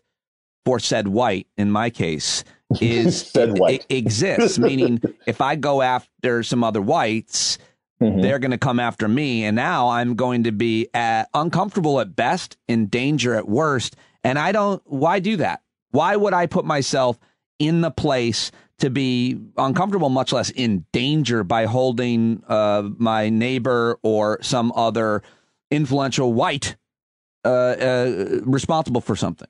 Yeah, well, I understand that, but here's the problem. I mean, we're talking about issues that ultimately will have consequences for everybody. I mean, look at what's happened in this pandemic. I mean, we're in year 2. There's no sign of this getting any better. And I don't want to have to spend the rest of my life wearing masks in a grocery store. I don't want to do that. I don't want to have to spend the rest of my life wearing masks on airplanes. I feel like I'm living in a freaking post-apocalyptic futuristic film from the early 90s. Why are we doing that? We're doing it because large sections of white America, being led by Trump throughout 2020, perceived the virus as being the antithesis of their ability to live. White supremacy is based on the idea that white men, straight white men, have dominion over everything, other people, women, other races, the world, the earth, everything. And a global pandemic that you can't oppress, push away, or ignore is the antithesis of that. It's something that you can't control. You can't dominate it. And that's why there's so much sort of core psychological resistance to it. But rather than the vast majority of the U.S. population of white people saying to other white people, like, hey, y'all need to hold this in check. You need to stop what you're doing in Florida. You need to stop what you're doing in Alabama. You need to hold these police officers in New York City accountable who don't want to wear a mask. No. The perception is, no, we don't want to push them too far because then they'll do exactly what they're doing now. So much of this stuff is about internal conflicts within the white community of not wanting to hold other white people accountable because it's embarrassing. Yes. Well, it's embarrassing, but it's also it's uncomfortable. I think, know, isn't that what Dr. King talked about? Isn't it the idea that we would be inconvenienced or uncomfortable, much less in danger? I think it's more about that than being embarrassed, although that exists. Well, and that's the thing. It's like, but you can only also operate that way if you have the assumption that failing to confront these issues will still result in you being okay. Right. And that's what makes this so crazy, because it's like, you're not going to be okay, but nobody wants to deal with the discomfort. You look at this law in Florida now that they're trying to pass where, you can't teach uncomfortable topics. And it makes me laugh because I'm like, it's amazing to me that the idea of white people being uncomfortable, just uncomfortable, can lead to government action. You know how uncomfortable I am all the damn time? I can guess. Well, that's the weird. People keep making the point that this is so unbelievably ridiculous for white folks to be talking about being uncomfortable or being sensitive when black people, black and brown people, or LGBT people, Jewish people are targeted on a regular basis in many ways. But I think it's less than that. I think it's even more like, if we're just talking about the word uncomfortable, if you're the only one in a room, you might be uncomfortable. It might be very highly common that you're uncomfortable. So just starting with being a minority in a room, who can't relate to that discomfort? Well, but here's the other thing. That's not inherent, and it doesn't have to be that way, because your perception of being a minority and that being something that leads to discomfort is only because of a living history of you being treated in a hostile way. I'll give you a quick example of this. So I have a former student of mine, he's a good friend of mine now, named Wiley. Wiley is from Youngstown, Ohio, one of my former students. Great kid. Years ago, when he was... His parents named him Wiley? His parents named him Wiley, yes. I know. W-I-L-E-Y. Smart kid. So Wiley, several years ago, it was a little bit after he graduated, it was CBC weekend in Washington, D.C. So there's Congressional Black Caucus, has a big annual conference, blah, blah, blah, in D.C. So he's like, hey, I'm coming to D.C. And again, white kid from Youngstown/Niles, if you guys know Youngstown, it's like right outside of Youngstown. I said, hey, come hang out. So he comes and meets me at this event in downtown D.C. Black party, blah, blah, blah, blah, blah. He comes in. His eyes are just like, whoa, he's never been around this kind of black people, whatever. And because I am a good friend and professor and mentor, I intentionally ditched him at the party and went upstairs and left him alone for like 20 minutes just to see what he would do. It was great. And so I let him struggle for a bit, blah, blah, blah. I'm talking to other people. I come downstairs and he had drowned. He had literally been stomped to death. Like the black people had just eaten him alive. It was amazing. It was just this whole just orgy of blood and death. Anyway, or he's dressed entirely like them now. Right, exactly. Happier. He had gone, exactly. He was bright colors. You can take it back to me. He put on bright colors. He had a pocket square, an ascot. It was amazing. So we leave, and I said, "Oh, so what did you think of the party?" He was like, "It was great. I just talked to this one lady." And he's like, everybody was so friendly. And I said, see, this is the interesting thing, Wiley. I said, why would you think people wouldn't be friendly? Yeah. He's like, well, I don't know. I said, well, you didn't think so because you're a white guy in this all black environment. And I said, and that's the thing. I said, first off, you have no reason to think. I said, first, you ain't been in all black environments before. So your perception that you were at risk or danger is based on your own sort of pre-existing bigotries, because why would you've never been in this, blah, blah, blah. I said, here's the other thing. And I said, and here's the difference between how black people operate collectively versus how white folks operate. He had invited me to his church once. And I said, and the stares that I got from people until they saw that you had invited me to your church was like, oh, okay. Right. I said, but they looked at me funny, blah, blah. I said, it's not like there aren't any black people in Youngstown. I said, but here's what black people will do. if you're a lone white guy, you appear to be by yourself in the middle of this all black environment, most people's perception of you would be, oh, he must have a black friend here, so he must be cool. Yeah. Like, that's why he's so here. That happened. So I've told you this before, I'm sure, but I had a specific instance where that happened where it was a black funeral. My friend's dad had passed away, and I was the only white person there. And I'm not going to say that they were exactly as you said. They knew why, I was there. Jesus, it was before South Carolina, the church. I mean, now you have to wonder, you can't blame black folks for seeing the only white guy in the church. But this was a little bit different time. They were not in any way did I feel uncomfortable until the songs began, in which it seemed, at least in my mind, in my recollection, they all looked at me, pointed and laughed. Yes. Because I didn't know the words. I didn't know where I was. And I was shocked by the kind of upbeatness of the moment, given the funerals I'd attended. They didn't point at me. They didn't laugh. But in my mind, that's what happened. No, they were. There's something in the black community called the church clap, which is the polite way that we clap to white people who have done something really culturally inappropriate. Yes. But it's like, okay, that's Uncle Ricky's friend. he didn't know any better. He tried, blah, blah, blah. I'll tell you, as someone who... I should mention I was wearing an all-white suit and I had a golden staff and a crown. But that's neither here nor there, I think. Here was the problem, Pete. You didn't have a cape. Okay, what you needed was a red cape with tiger print fur on the edges, and then everyone would have thought you were fine. Clearly, you would have offended people by not having the proper cape.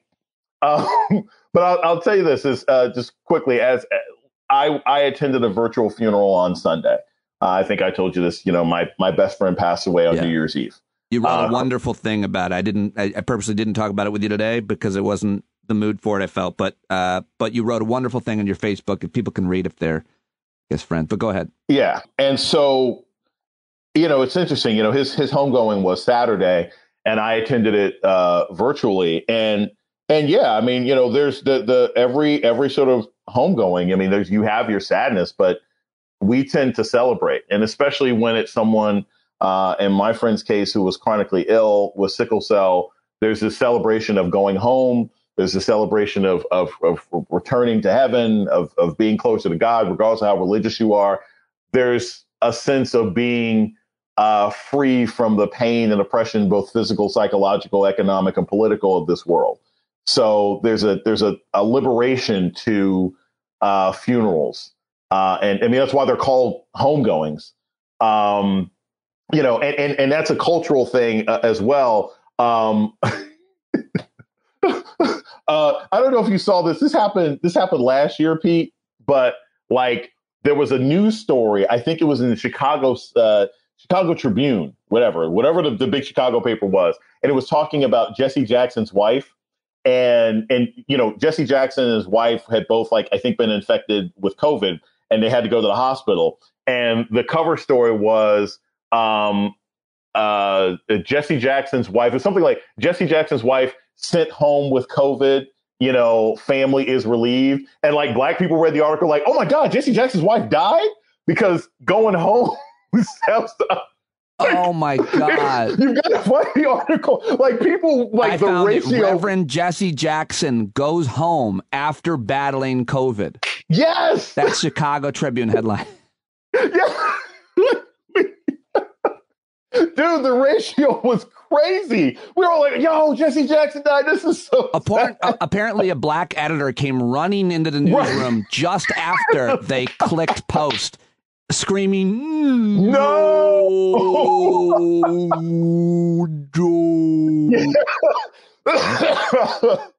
Yes. Yes, that's that was, I was like, this is the argument for cultural competence. Because everybody thought Jesse Jackson had passed away. So yeah, we have a different perception of homegoings in those. I will let you go. What a wonderful conversation. Thanks for so much time today. I really appreciate every time I get to talk to you. I always learn a lot, and I will talk to you soon, my friend. Thanks, man. Anytime, Pete. There he goes, Dr. Jason Johnson on Twitter. Please let him know. Say, I heard you. on Stand Up with Pete Dominic. If you want to include me, I'd love to be included on that tweet. If you're on Twitter, please let my guests know that you heard him. That is the best, one of the best things you can do. Obviously, write a review on Apple Podcasts or Spotify about the show, and support the show with a paid subscription if you haven't already. Go sign up now, standupwithpete.com or patreon.com/Pete Dominic. All right, now it's time to get to my second guest of the show. I also had a little over an hour-long conversation with on Sunday night. We talked about foreign politics and history and culture and, of course, what is happening in Russia and Ukraine more specifically. And it was just so thoughtful and nuanced. I really always appreciate my conversations with Bill B. We've made him a real credible, thoughtful analyst here on Stand Up. He started as a regular caller on the old show. He built a lot of trust and credibility with me, listeners, and he's continued that right here on the podcast, where I have him as a regular guest on the show. You tell me who's better at analyzing these things. There's a lot of smart people out there that do it for a living. Bill is a businessman. He owns and runs parking garages in Washington, D.C. If you're ever in D.C., you should give him a call and he'll tell you where to park. But right now, I want you to go follow him on Twitter at BillBinDC. And here we go. Mr. Dominic, how are you, sir? William Boyle. Top of the morning to you. Young, what's the best film that depicts Irish immigrants in the U.S., to the U.S.? Oh, Miller's Crossing, no question. Oh, okay. Well, let's start with that. Yeah, definitely. Although I will tell you, people should go see Kenneth Branagh's Belfast. It's really good. It's really, really, really good. Miller's Crossing, I remember this, I don't think I ever saw it, though. 1990 American neo-noir gangster film, written, directed, and produced by the Coen brothers. Wow, okay. I remember it being a big deal, but I don't think I ever saw it. That's an Irish mob movie, though, right? Yeah, but it just gets at the sort of sense of humor. Right? Okay. Like that sort of dry, self-deprecating, people think of the Irish as like chipper and cheerful. And they're actually like often pretty dark and have this very subversive sort of sense of humor about everything. So I think Miller's Crossing's great. And Belfast, Kenneth Branagh's Belfast, that's new, huh? It's out now. It's about his childhood. And he was born in Belfast, and it's a fictionalization of his experience there as a kid, and then leaving. They moved to England because the Troubles began. Wow, a 2021 Irish coming-of-age comedy drama film written and directed by Kenneth Branagh. All right, cool. It's excellent. Yeah, it's really good. Well, I'm glad I was recording then, that we got those two recommendations to start, because the rest of and on the anniversary of Bloody Sunday, for that matter. Is that right? That's why I asked. Yeah. That's why I asked. The anniversary of Bloody Sunday. Of course, and what was Bloody Sunday? Bloody Sunday was when the RUC, after a long period of trying to keep a lid on things in Northern Ireland, asked that the British Army come in and take over security, and the parachute regiment decided that they were going to go do some Catholic hunting. There was a big protest. These protests were all peaceful, by the way, at that point, for the most part. And the protesters were inspired by Martin Luther King and were singing "We Shall Overcome" when the paratroopers opened fire on them with assault rifles and killed 14 of them. Wow. So, yeah, the Royal Ulster Constabulary. That's right. The problem with Bloody Sunday is there's a bunch of them. There's one from the Irish war against the British, the Black and Tans. There's the American one. There's, but this is this is the... Go ahead. I was going to say, this is the one for the current, or the just completed round of violence in Northern Ireland. Right. So. Well, listen, lots of things I wanted to talk with you about today. Thank you for joining me. It's been too long since we taped a conversation, but let's just look back at this past weekend real quick, just because I was looking through your Twitter, at Bill B in DC. I wonder if I saw your tweet about Will Bunch's piece in the Philadelphia Inquirer, where his new column is about Trump's speech in Texas at the Texas rally over the weekend, right? This past recent one over the weekend, where he wrote, "One of the most incendiary and dangerous speeches in U.S. history was delivered by Donald Trump. He all but threatened civil war if he's indicted, threw in the race card, and dangled pardons for insurrectionists. And I'm not sure if this is from the rally over the weekend. But he'd done one earlier as well, 2 weeks ago, where he made similar points about the vaccines and race. And what I've been saying is that it's clear the strategy now from national to local is white people are the victims and being discriminated against. And Trump is certainly carrying that torch. I'll shut up. No, yeah, that's it. I mean, it's that for starters, right? But it goes beyond that. He is announcing that he's running in 2024. And he's announcing that he is going to run on January 6th, being not just okay, but what the future holds. In that speech, he also basically said, if I don't win the next election, you better be out on the streets. So this is not just typical Donald Trump. This is Donald Trump saying, I either win or I'm going to try to take the country down with me. And it's that clear. I mean, he's really going for it. He's going, the beer hall pooch is done. That part's over. Next time around, he's going to try to steal the election. And if he doesn't get it, he's going to try to foment violence that allows him to get it. The beer hall pooch being the insurrection, January 6th? No. The beer hall pooch was Adolf Hitler's first attempt at taking power. Yeah, no, but I'm saying that is right. What is his beer hall pooch? Was January 6th. Yeah, that's what I'm saying. Yeah. Okay, go ahead. The farcical, fucked up, not well thought out attempt at holding on to power. Although, I'll tell you, it's looking like the attempt was a lot more organized than even I realized, or you realized, even though we spent a lot of time thinking about it, looking at it. There were a lot of guns in a hotel just over the river in Virginia. And from reading today, they had a boat set up that in case the bridges leading into the city were shut down, they were going to boat in a bunch of guns, a bunch of assault rifles over near the Lincoln Memorial, and then, in theory, use them to support Trump. So they actually took a more serious shot at it last time than we realized. And Trump is basically saying, I'm going to make sure that if I win, those people are all forgiven and are going to escape the their penalty for having been involved. But that, if he doesn't win, he wants them to do it again.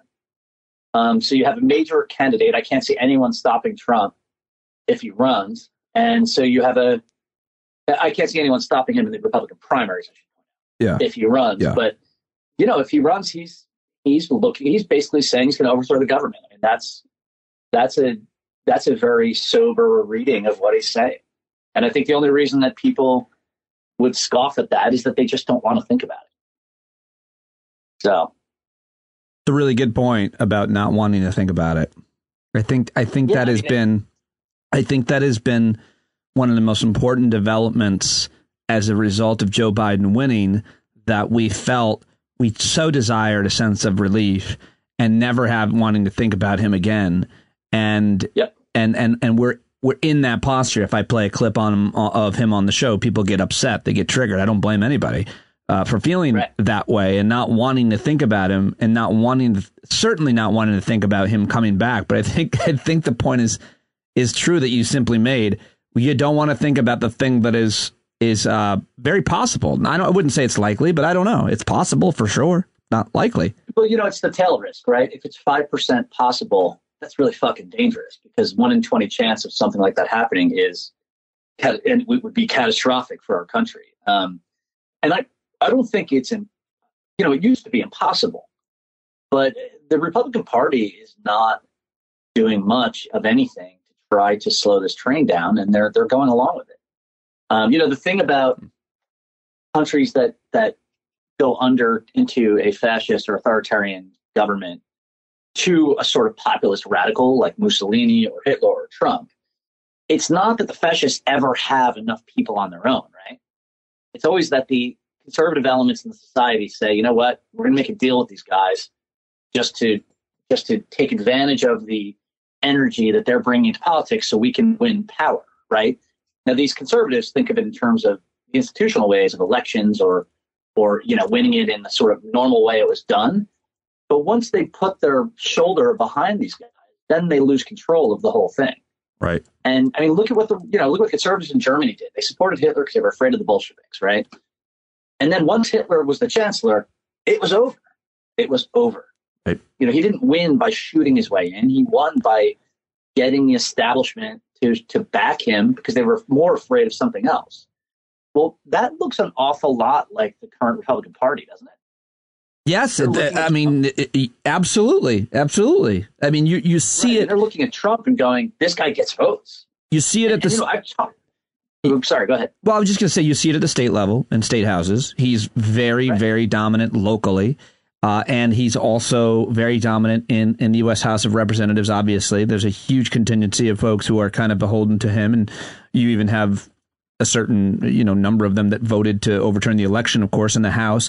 And then in the Senate, increasingly, you just have, most of the Republican Senate seems to be playing a game of chess, constantly trying to evaluate what they can and can't get away with. But the older, I'm not going to say statesmen, but the Rob Portmans and the, Roy Blunts and the Lindsey Grahams and, of course, the Mitch McConnells are kind of playing a wait and see game. But then you've got others like Tom Cotton and Ted Cruz and so many more that certainly do seem to be beholden to Trump. And so, yeah, it matters that those legislators are actually beholden to him. Yeah. I mean, I've talked to people who are or were mainstream Republicans 10 years ago, right? Guys who were very political, right, movement conservatives forever, who now obviously fucking hate Trump and want him dead. That's why we're friends. But these guys I say to them, like, why the fuck does somebody like McConnell clearly hates Trump's guts? Why does he go along? And you get this shrugged shoulder and they go, oh, that's where the votes are. Right. And so they're, they want to keep their office, then their perks. And a lot of them, I think people like McConnell are thinking, if we just wait this out, maybe Trump dies of a heart attack next week. Maybe something happens that really discredits him. Finally, they're just kind of trying. Even the not totally evil ones are trying to sort of wait it out. And I don't think that works. And I don't think it's maybe, right. We talk about Hitler, Mussolini, whatever. We always talk about the reactionary populists that won, right? There are lots of instances where folks like that didn't win in the 1930s or later. In France is a good example where it didn't happen. Britain's a good example where there was a pretty strong, fascist movement in Britain, and it didn't happen there either, right? So I shouldn't probably overstate the argument that the modern GOP has done what the conservatives did in Germany, say. But it really, the conditions are there. I'm hoping it doesn't work here, but the conditions are definitely there. Yeah, no, I think you're absolutely right. And that's certainly who's not saying that at this point? Who's not? There are people who still are. I mean, Ross Douthat is still doing that. There's a lot of the sort of, Eli Lakes of this world. There's a lot of people out there, actually. And by the way, if you're on Twitter, if you're following my Twitter feed, you're reading all the people who are going, oh shit, oh shit, oh shit. But if you look at sort of medium-sized newspapers, people who are, watching local news, they're not hearing this. They're not hearing it at all. Right. They're, as you said, Trump's out of sight, out of mind. Right? They're not on One American News. They're not seeing how dangerous things still are. They think it's been kind of solved. What do you? And I have to tell you, Pete, living in D.C., where I saw street violence, I saw guys with swastikas, my kid did. Our daily life was pretty seriously affected by having to think about, is there a rally downtown this weekend? And is my kid going to see rioting and attacks on policemen and passersby? That went on for a couple of years. I don't think I lived through that, maybe I have a little bit of PTSD from it, but I'm still very much, raw about that. But if you lived in Burbank, you didn't see it. If you lived in Cleveland, you didn't see this. So I get it.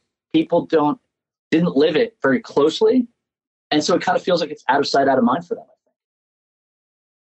I think those are all good points. And I want to ask you about Joe Biden's fall from popularity in this country and what you think the reasons for that are. And if you think there's time in this year change that. To me, it would be the obvious thing is that the pandemic hasn't gone away. And as a result, certain restrictions that make people feel limited and depressed and concerned don't go away. And then the price of everything going up and folks not understanding why both these things are really challenging for government, much less, with all the politics and media surrounding it, to fix rapidly. But, maybe in a year's time or maybe by the midterms, the prices on things will go down and COVID restrictions will have abated. And maybe, of course, they won't. But those are certainly two things that I'm looking at. What do you think of the fact that he has really lost a lot of support in polling, and if that matters? So it's interesting. When you look at the polls, it shows him at 41 to 43. Is that normal? Yeah, I mean, sometimes lower, I think. Yeah, sometimes. It depends, There's polls that have their tendencies. Right, not all polls are equal, and question on the poll, what is it? And but even his I was surprised to see his likability way down, because if anything, you always kind of felt like even Republicans or conservatives could understand the guy, like the guy. He's an old white guy, could relate to the guy. But go ahead. So I think what's happening is not his biggest problem is not that he's losing the support of Democrats who are saying they're unhappy, right? So he's down in the 40s because younger Democrats are pissed off. That's his biggest problem. And younger independents are. And what's happening is that they're unhappy because COVID's still here. Inflation's bad, right? And by the way, the inflation, 70% of it is in the price of gas, in the price of meat, and in cars, in buying a car. So inflation is actually in a pretty small chunk of what typically costs people money. But it's in things they really fucking care about, right? And so that all hurts him, and I think a big thing is that people thought you get Trump out, everything's going to be cake. It's going to be great. Well, we still have COVID and we still have an economy recovered from COVID. Yeah. And so people's expectations were overly high. I think what hurt him was winning those 2 Senate seats in Georgia. Before that, expectations of what he could accomplish were pretty low. But when we won those 2 seats, all the progressives went, awesome. Now we're going to change America. DC is going to be a state. And that was never going to happen with a 50-50 Senate. And, the right way to look at this, and I make no bones about this, I think if people don't look at it this way, they're fucking idiots. The right way to look at it is get more Democrats elected. And not to sit there and bitch and moan and go, I can't believe we're not changing the country with a split Senate, right? And I think what you're going to see, I do think that the Democrats lose the House. I think that's no question, right?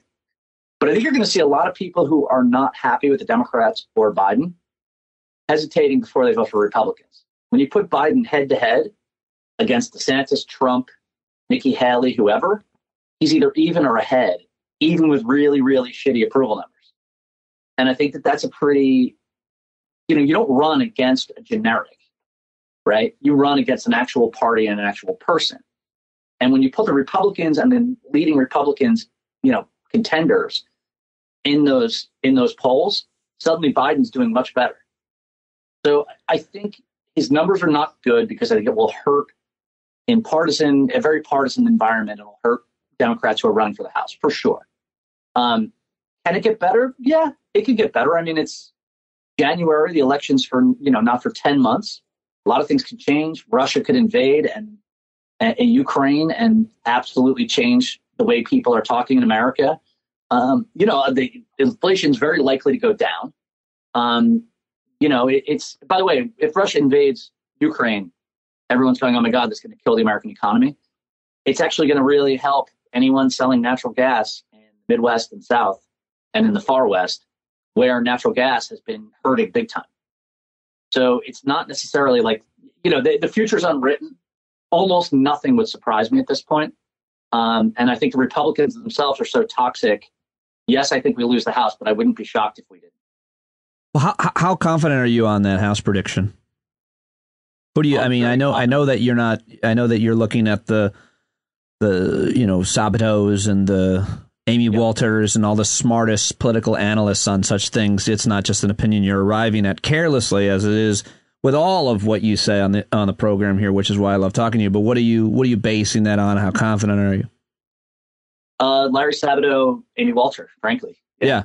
You know, they're and Charlie Cook, who's Amy Walter's old boss. Right. You read the three of them, and you're pretty good. Yeah. You know, I don't get super into the weeds on that because they've been so good for so long. It's pretty easy to just follow them and save yourself a lot of time. And I think, you know, it's hard to keep the House if you're an incumbent. You're in the White House. It's just hard.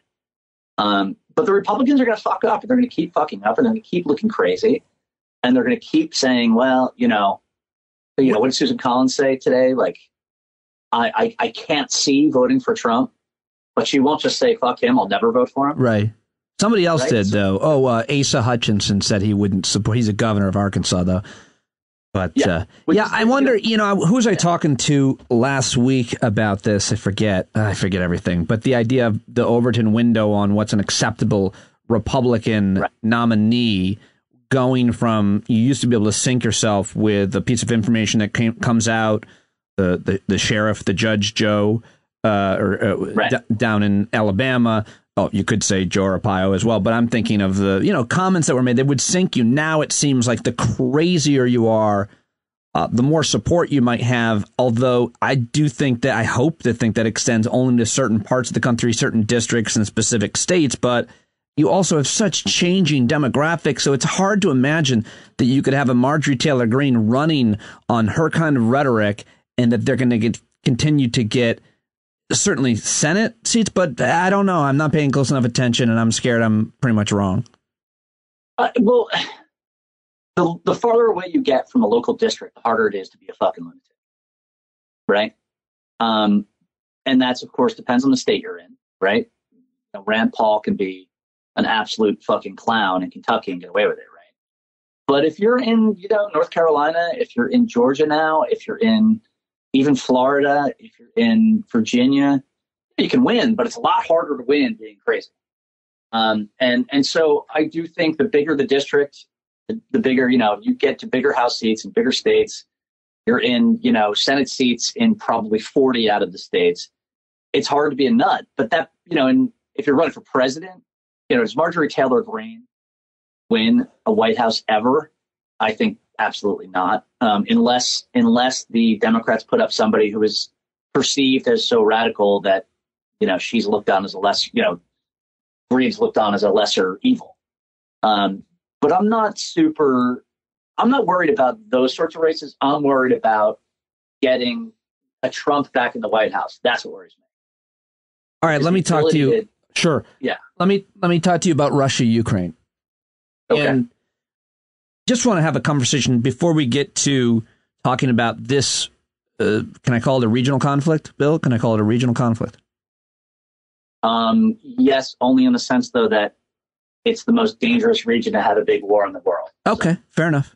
So when looking at a situation like this, how should the listener, how should a person evaluate what their thoughts, their opinions, and their own interests are on such a situation? Because I think you have to really understand history, whether it's the Arab-Israeli conflict that you're trying to learn about, or something in Asia, Hong Kong, Taiwan, or what we're seeing now, Russia, Ukraine. And then once you get past the kind of some of the history and you get briefed and then start to understand that, and you look at the politics and the interests and so on, then you start reading certain people, and it would seem that you arrive at different sets of analysis. And in this case, there are obviously different sets of analysis in terms of what is America's interests in the region, what is going to happen in that country, what are their interests, what are the human rights issues, and obviously how bloody could this get? And there's so much to talk about with it. Could you just kind of help understand how you arrive at your analysis on such things? Because you seem to just be constantly taking information, reading articles and books and you name it. How do you arrive at trying to understand what this is and why it matters? Okay, so starting at the absolute foundation. Post-World War II, right, the fascist countries were defeated. And the United States, along with its allies, set up a world sort of way of doing business, which included the UN, which included some, but lamentably not often enough, belief in human rights and democracy and free trade and the inviolability of nation states, right, was a big thing. You can't just go and wipe countries off the map. That's what the Germans tried to do. It's what the Japanese tried to do. Even the Soviets said, yeah, that's not on. You don't do that. And so the world was set up in a way that benefited a lot of people. There were losers to this, no question. But it was set up there's a system set that is super beneficial, by the way, to Americans. The world has been set up to, safeguard American interests, literally. And in that safeguarding of American interests, because we were not as grasping as most empires have been, that also was pretty good for a lot of other people's interests. It made Europe safe, where the two most devastating wars had started right before this system was set up. The two most devastating wars in world history started with Europe getting unsettled and countries trying to forcefully change things, right? So the world was set up to help America and to keep that from happening again. There's a joke about NATO, that NATO was created to keep America in, to keep the Germans down, and to keep the Russians out, okay? And that's funny, but it's also quite accurate. Europe is the place where if shit's going to go incredibly wrong and tens of millions of people are going to die, that's where it'll happen. There's a lot of people, a lot of money, and a lot of firepower, and very strong interests that are right there, right up in front. And this is not a fight of between Morocco and Algeria over their desert border. This is where all the money is, where it's the cockpit of events. What's happening right now is that the Russians are deciding to forcefully change that and to challenge that system and to do it with guns and bullets and bombs. And Ukraine exists for Russia, for Putin's regime, I should say, as an existential threat. Because of language and cultural affinities, if Ukraine becomes a well-to-do, functional democracy where people vote for their leaders and it's not that corrupt and there's a relative level of honesty in society, that eventually will spill back over into Russia, and Russia as a kleptocratic oligarchic government will die. So from Putin's perspective, this is a fight for survival, for his way of looking at the world and this Russian imperial idea, which is super racist, by the way, and for all the money and power that his group of ex-KGB Siloviki oligarchs have created, this money and this power and everything that goes with it. So the way I look at it is, that side of it, they have an existential crisis they're trying to resolve. Because, if a shark doesn't keep moving, it starves of oxygen, right? Putin's a shark. Putin's government's a shark. They have to push the boundary back away from where they are, and control their neighbors so that they don't get another Maidan in Moscow next time. For us, if we allow a challenge to the nation-state system, we allow countries to just violently change borders, it won't stop here. Right. It'll give China a green light to do what they want to do in Taiwan, for instance. Well, hold on. Now you've gone into your analysis or your interpretation of whatever analysis that you think is probably accurate as to what would happen. And I think that that's the important part where we need to be critical thinkers. We need to understand history. We need to understand the current state of the world and whose interests are most at play. And of course, what you're saying is we need to understand how it looks if you do or don't do a thing. But I just want to set this up because it would seem that what we are hearing to some extent is a somewhat similar argument to the argument that was made about the threat and concern of the West of the spread of communism in the 50s and 60s and still on. And so, what are the interests of Russia? Why are they doing this? What can the West do? What can Europe do? NATO? And specifically, a really interesting debate that's happening here in America where some Republicans are now siding with Putin and Russia for, as you mentioned, I think, imperialistic racism reasons, ethno-nationalism, which is pretty clear, which is an important thing to discuss. But then there's a school of thought that, Andrew Bacevich and others who say, listen, this is not our fight. We shouldn't be doing anything. They're more isolationist about it. It would certainly seem, had you followed those ideas and not the ones we actually carried out, the world would have been a better place, from Korea to Vietnam to China and more. What are your how do you know who to listen to and how accurate history is to predicting the future? So I am deeply suspicious of anybody's grand theory of anything. Good. Right. So, I was around during the Cold War and in college for it, and, watched it end. And I used to snort at the Reagan guys and how everything was the creep of communism going up through Mexico and, the Wolverine scenario. Right. I strictly look at things of, if X happens, what next? Right. I don't really give a shit about the ideological fight. I'm skeptical of anyone who says, that there's like marching fascism around the world, all that stuff. I think there's conditions that lead to periods where this sort of thing happens. The 1930s were one period like that. We're in another one now, clearly. And what's happening is that, I just don't care about, like, when someone, if someone tries to say there's some grand overarching thing. There's a really obvious thing happening. You have a weak regime in Russia that has very little institutional oomph to it anymore. It's a one-man rule. It's an inverted pyramid. They've got profound insecurity and legitimacy issues. And they're looking around at their neighbors and going, look, Ukraine was in our sphere of influence, and now it's not. And if it gets powerful enough, they just might be in 5 years way too powerful for us to fuck with. Right? Anyone who runs around like kind of making it like this is this big global fight against X, I don't give a shit. I think it's dumb, and I think it's a bad way to look at things. While I appreciate that entire answer and agree with it, one detail that you said is you don't really buy the idea that fascism is on the march. Well, no, I don't buy that it's this global movement. I think we are in a situation where that sort of reactionary populism has fertile ground to grow in. But if you look at like Steve Bannon going to Italy and trying to start his little, fascist, recruiting college there, it didn't work out very well.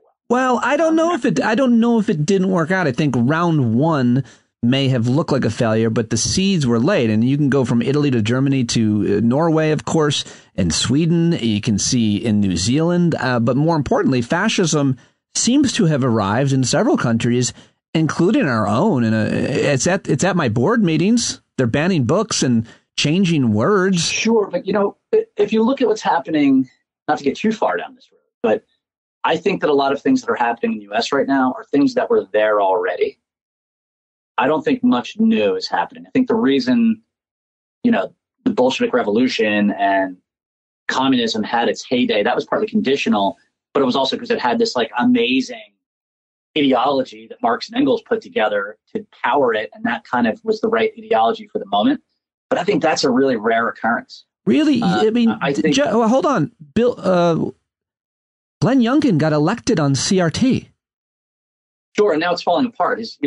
Well, hold on. He got elected. I mean, like in my town and in other states, they're all using that playbook. It's working. It's fascism.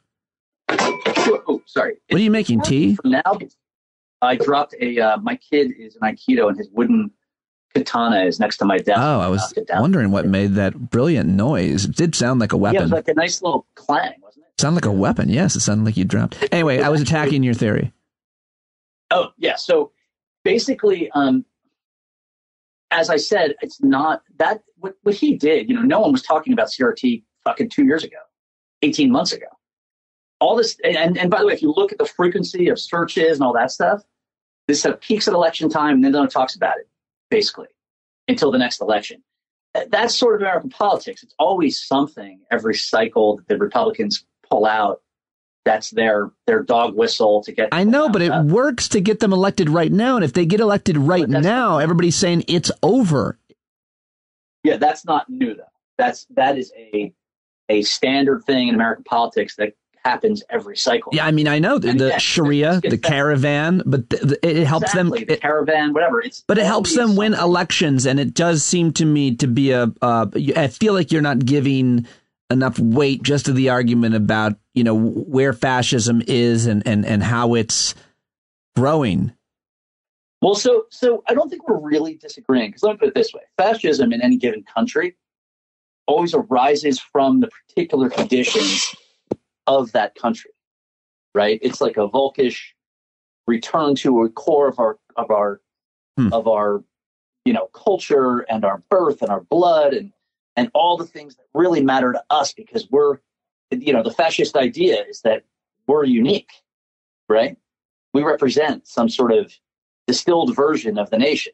Right. Yeah, so I would imagine even indigenous tribes had these conflicts. Yes. Of course. And so what happens, though, is that distinguishing between what is just sort of the normal extremist bullshit versus what is, the fascist organized version is important. And if you look at the U.S., there's a lot of sort of, I think John Gans calls it political warlordism. There's these silos of people that are making money and, winning elections here and there in these sort of silos of extremism. But, they're not turning into sort of one movement across the country. They're really not. They just are all kind of running on the same wave of reactionary populism we're having right now. There's nothing like, Weimar Germany, where you have everywhere you had organized violence by street fighters going on with, urban cities. Yeah, but I mean, stay tuned for the death. We're not there yet. The death. It's possible, but we're not there yet. Troops. What are we going to call them? The stormtroopers? Street fighters. What would we call it? There's the MAGA. They're going to be MAGAs. Yeah. The MAGA be the red hats. Here come the red hats. Run to the hiding place. So part of my, and by the way, I'm the guy who was just telling you how. Man, the cannons. The red hats are coming. Right, and by the way, I'm saying this as the guy who was telling you how fucked up and how freaky DC was before the last election and right after it, right? So yes, that's out there, and I think that those people, what there were of them, were in DC. But I think it's kind of important to note that they were not able to do that all over the place, right? Well, they were at the Michigan Capitol. They were, Yeah, but that's, to be honest with you, that was because the states and the feds were sort of paralyzed because the president was Trump. Good point, actually. In a more normal presidency, they wouldn't have maybe even attempted it, but that is a good point. I haven't really heard anybody make that. All right, let's get back to Ukraine, Russia, though. Let's get back to, we can always talk about creeping fascism and political ideologies and so on, but just who are you reading and what are you thinking are the important points for folks that are listening to our conversation to kind of take away if they want to pursue, and what are the different schools of thoughts out there that you think are important? And this is obviously imminent, it would seem. Yeah, I mean, so honestly, I'm reading so many people right now. It's probably easier for folks just to follow my Twitter feed because I link to tons of stuff. At Bill B in DC. Yeah, I try to link to the things that I think are really good. And if I think they're bullshit, I will clearly state that they're What did you bullshit. think of Andrea Chalupa's the conversation we had?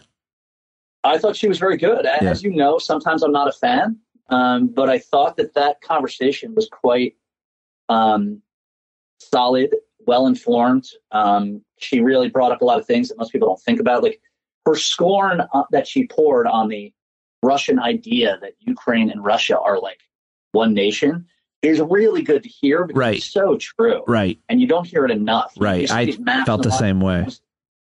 Yeah. I mean, you see these maps in the Washington Post where like they show Russia speakers and Ukrainian speakers. And there's this sort of implication that, it's all kind of an intra-family fight. And it was good to hear somebody say like, that's complete bullshit. And it's not, it's the things you read about Russia having a cultural affinity to Ukraine is really just repeating Russian imperialist propaganda. And so I thought that was really good. There's a guy named Rob Lee who's a military strategist. He's like a grad student somewhere, but his analysis has been fantastic. And you can see him on my Twitter feed fairly often. One question, one very specific question I'd like to kind of get to, and maybe Andrea mentioned it in our conversation, but there's been a lot of talk about in Ukraine, there are 9 million Russian-speaking Ukrainians, or they call them often ethnic Russians. And I think that how much debate can there really be about whether the language they speak or whether their ethnicity necessarily corresponds with the interests of Putin and Russians there? Because I think there's a lot of nuance there, is my understanding. Am I right? Yeah. Well, actually, what's fascinating about that is that Russia or Vladimir Putin was basically the most popular person in Ukraine in 2013. Right? Then he invaded, took the Crimea, invaded the Donbass. And there's an article I'll post on my Twitter feed today about in the city of Kharkiv right now, which is a Russian-speaking city, culturally fairly Russian place. They fucking hate Putin there. They hate him. And this is right on the border, the eastern border with Russia.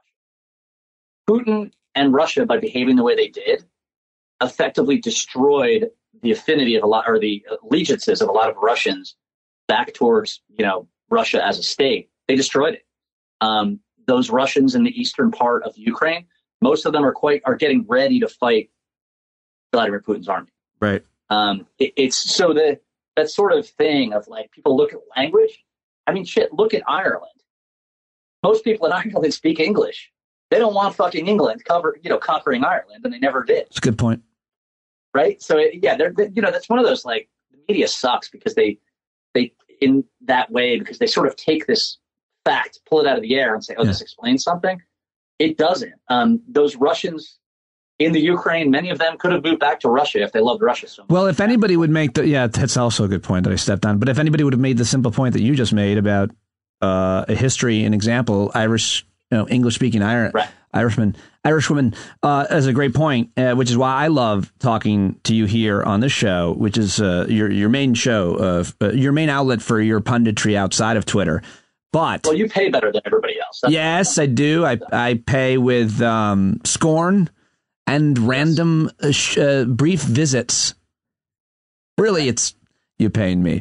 So the other specific and final, question is that I really wanted to just get to, and I already mentioned it, we got off in a couple ways, that your analysis of the interests and the situation right now and what America's interest should be, if you will, what Russia's interest, Ukrainian, obviously, and Europe. I mean, obviously, Germany is a huge player here with that natural gas pipeline. There's a lot to say, so take as much time as you want and talk about what you think about the geopolitics, the chess game. Lay it out.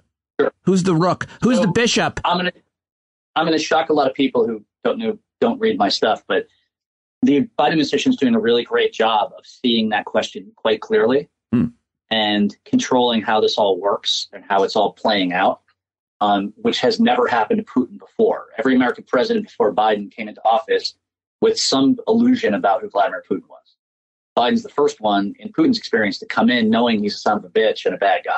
Well, he just attacked us a whole bunch of different ways and times.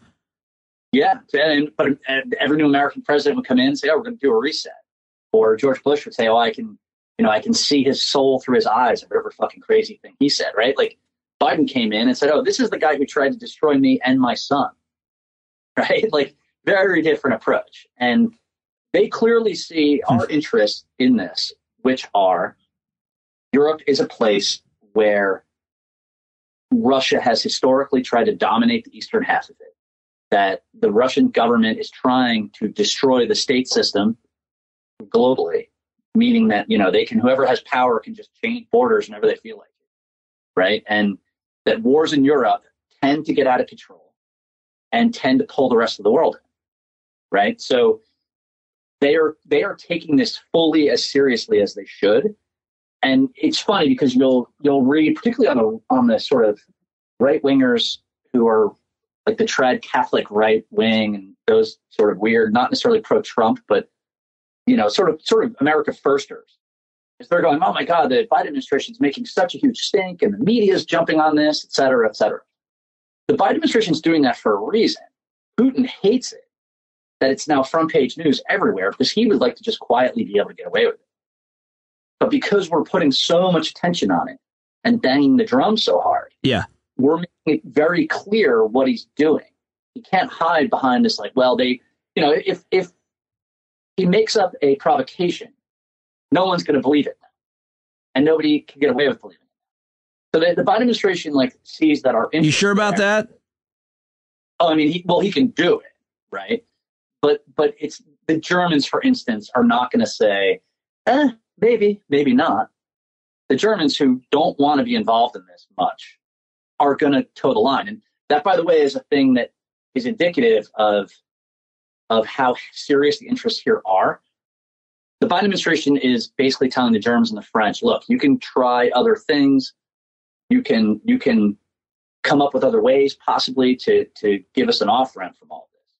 But the one thing you cannot do is question NATO or question anyone else who wants to do what they want to do to defend Ukraine. And the Germans and the French are going along with that quite seriously, to the degree that Germany is now talking about putting tens of thousands of troops in the Baltic states. The French are already sending troops to Romania. So this is unprecedented, basically, that both the French and the Germans, who have really legitimate reasons, like good domestic political reasons and energy reasons to be very hesitant, they're still going along almost entirely. And when Macron, brings in Putin to, have a conversation, Macron's immediately going back to the White House and saying, here's exactly what happened. What do you think we should do? So our interests are in not having Europe explode.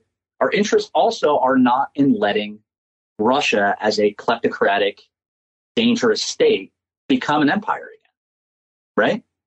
If Russia can just, pick up Ukraine for free and doesn't pay a heavy price for that, the Baltic states are going to get threatened next almost immediately. Right. This is not. But why can't his ambitions be limited? Why is it so hard to imagine that Putin doesn't have interests outside of former Soviet republics, much less Baltic states and Western Europe? Who was it? Somebody said here on the show, next it's Poland. Eventually you got to Poland, I forget. And it's just like, yeah, it was Jared. I don't know.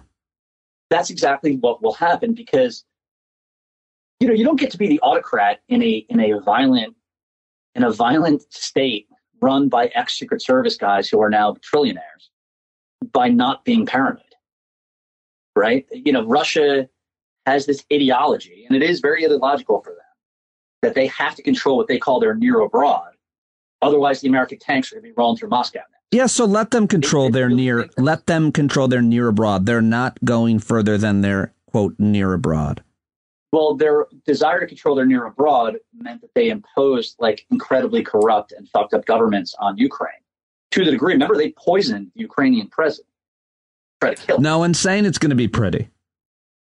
Well, no one's saying it's not going to be a horrific, bloody war, and then this punitive regime. The autocrat is going to take over. I mean, no one's making the point that people are saying that anybody is worth listening to is a more isolationist argument, and it's got a lot of people who are going to buy it. And then, furthermore, the far right, of course, you have to take on the fact that a lot of Republicans now like Putin and like his strong fist, his strong white fist. I got to tell you, you hear that all the time, but it's not actually true when you poll Republicans in general. Polling shows, Pew just did a poll on this. Something like, it's in the area of 33 or 34% of both Republicans and Democrats think of Russia as a direct enemy. Another almost. I hear you, but just Tucker Carlson will change that in another week or two. No, but it's not changing. It's been polled for a long time. I don't know about that, bud. Tucker Carlson's watched by about 5 or 6 million. It's not about how many people watch him. It's that he plants the seed and that every single other right winger pick up on it because it's working for him, and it just grows a beautiful plant. Tell you, it's not happening so far. There's no evidence of it. And so by the way, it is happening. People are calling the Democratic congressman. They're saying it, but it's not changing the overall voting electorate's opinions. And by the way, what's going to happen? So only, I think it was less than 7% of both Republicans and Democrats thought we should be friendly with Russia. That's awful. I know, but the more they learn about how great Russia is, Okay. So here you get back to my philosophy of asking yourself, what next? Right? Russia invades Ukraine. They're going to slice through the eastern half of the country. It's all open ground, easy for tanks, nowhere to hide from their air power, et cetera. But they're going to bypass the cities because the cities are going to be chock full of Ukrainians ready to fight. Right. And cities cut off the advantages that Russia has in shooting from a distance. But then they control the way in and the way out to those cities. They can choke them off. That those cities, they're going to have to reduce those cities eventually. Which means you're going to see on the news in Germany, in France, in Oklahoma, a city that looks awfully lot like a city that any Westerner can imagine living in, getting pounded by Russian artillery and dead kids on the streets. This is not a war in Afghanistan where it's basically out of sight and out of mind. This is a war that's a 4-hour drive from Warsaw or a 10-hour drive from Paris. And it's going to be in front of everybody all the time. And if I'm Putin, I think this is what's delaying me at this point. I'm thinking, oh shit, I'm not going to get a bloodless victory. It's going to be, and this, by the way, is what the answer to the isolationists. If you've got a dictator who is constantly trying to expand, you're never going to talk him out of it. But just make sure that his latest effort to expand is so fucking expensive he doesn't have time to do another one. That's the cold-hearted policy that I would approach, how I would approach it. That you need to, I would love it if we could just defend Ukraine and the Russians couldn't get in at all. But that's not true. And so the next plan is, okay, you make this as hard as possible for this guy. Make him bleed, make it destabilize his government, let it fuck his economy up. Yeah. Keep it busy. And maybe it kills him, which I think is not an unlikely possibility. Does that make sense? So it's not just. I mean, it makes a lot. I mean, what Bill Browder said is very convincing. But I mean, I've read different arguments, and I get, me, Bill. I'm easily convinced by the last smart argument, and which is why you've had such an influence on me because I talk to you too often. But the point is, I've heard interesting arguments on all different sides, and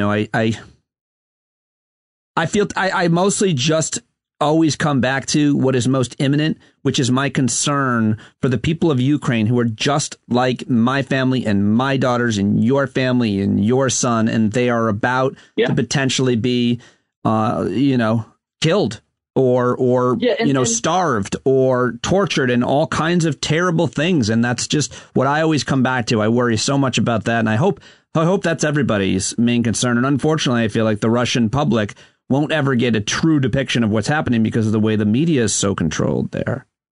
So I was talking to my father about this, who saw Germany and Central Europe in 1946. Okay. And he called me up and said, what do you think is going to happen? Had a similar conversation you and I are having. And at the end of it, he just said, Jesus Christ, I really hope this doesn't happen to these poor people again. Yeah. Yeah. Again, good point. Yeah, exactly. He saw it last time. And I also just wanted, I'm sorry, I just wanted to answer one more point back to your dad. I want to know, but if you watched the revolution in Ukraine, you were so inspired. It was one of the only ones that we saw as a result of the social media spreading from Egypt to China, and really in our generation, where it seemed to be an overwhelming success of the will of the people, of the young people, especially. It was youth led. And so you're so inspired by that succeeding and so defeated by the idea that generation who fought and stood in those streets for months in the bitter cold would be defeated, which is why they're going to fight. But that's something that also really I just wanted to throw in as so that's already a victory. That's already a victory. These people have got for themselves 7 years, 8 years of a country that is far better than it was in 2014 already. And, you look at places like Kharkiv or Kiev, and there's free newspapers, and there's students all over the place. There's great cafes, and it's a place that more and more and more lives in the West. And they've gotten 7 years by fighting them. The only way they keep that culture anywhere is if they fight now. That's it. And like when you mentioned before of like the America Firsters or the, people on the left who are like, we shouldn't fight this, we should be more isolationist. Those people and the people who are like, we should put Ukraine in NATO and send in our tanks. Neither one of those folks has a answer for what happens next, right? The only answer for what happens next, I think, is kind of mine, which is realistically, we can't stop this from happening, right?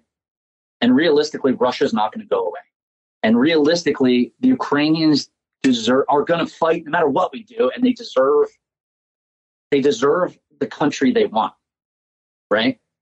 What that means in practical terms is that we support them in every possible way we can without setting off a nuclear war with Russia, right? And we give them every chance to bleed the Russians until the Russians just can't fucking do it anymore. And that sucks, and it's tragic. But we don't have other options because Russia is not going to go in another direction, right? That's the thing we can't do much about. Russia's run by a kleptocratic oligarchy, and they are going to be assholes. And the Russian people, unfortunately, don't have the power to change that. And until that happens, this is the reality that we're in. Right. If we just consign Ukraine and say, fuck off, you're done, now you're a Russian satrap, then that just sows seeds for that happening again and again and again. What's that word? And satrap? Satrap, yeah. Meaning like they put in some guy who's a puppet who answers to Moscow, sort of what's happening to Belarus right now, or what's happening in Kazakhstan, right? Where there's just a local dictatorship and all their job really to do is to sign, to write checks to Vladimir Putin and enrich their families. Right. And so, yeah, it sucks. It's bad. The Ukrainians are going to suffer big time. It's going to be fucking awful. That's not something that we have a say in. If it was up to us, if it was up to Biden, he'd say, okay, let's not fight. How about that? Right? Let's not attack. Look, listen, guys. Listen, folks, guys, listen. I'm not joking around here. We don't need to. Big time. Yeah. What are we doing here? I should go back up, by the way. The Biden administration's been doing a great fucking job on this. They really have been doing a great job. The German government is brand new. Big chunks of it don't want this fight. 73% of Germans don't want this fight. If it's true that the Biden state defense and everything else are doing a great job in this, it's kind of an argument against those who demanded resignations after what happened with the Afghanistan withdrawal, because of they couldn't be two more different situations with different interests and obviously different investments that we've made. And so it's like, if all the people had been fired, the national security director, the Secretary of State, anybody at defense, who are they calling for at defense? The Joint Chiefs, Milley. Yeah. If you'd taken out somebody in that team, who knows? I'm not saying what would have happened. I'm saying it would have reverberated, it would have mattered, and why the kind of demand for firing political stuff I feel nauseated by most of the time.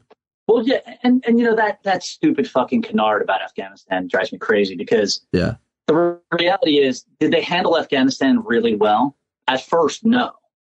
They got taken by surprise by the speed of the collapse. There's a ton of authors for the speed of that collapse that had nothing to do with people in the Biden White House.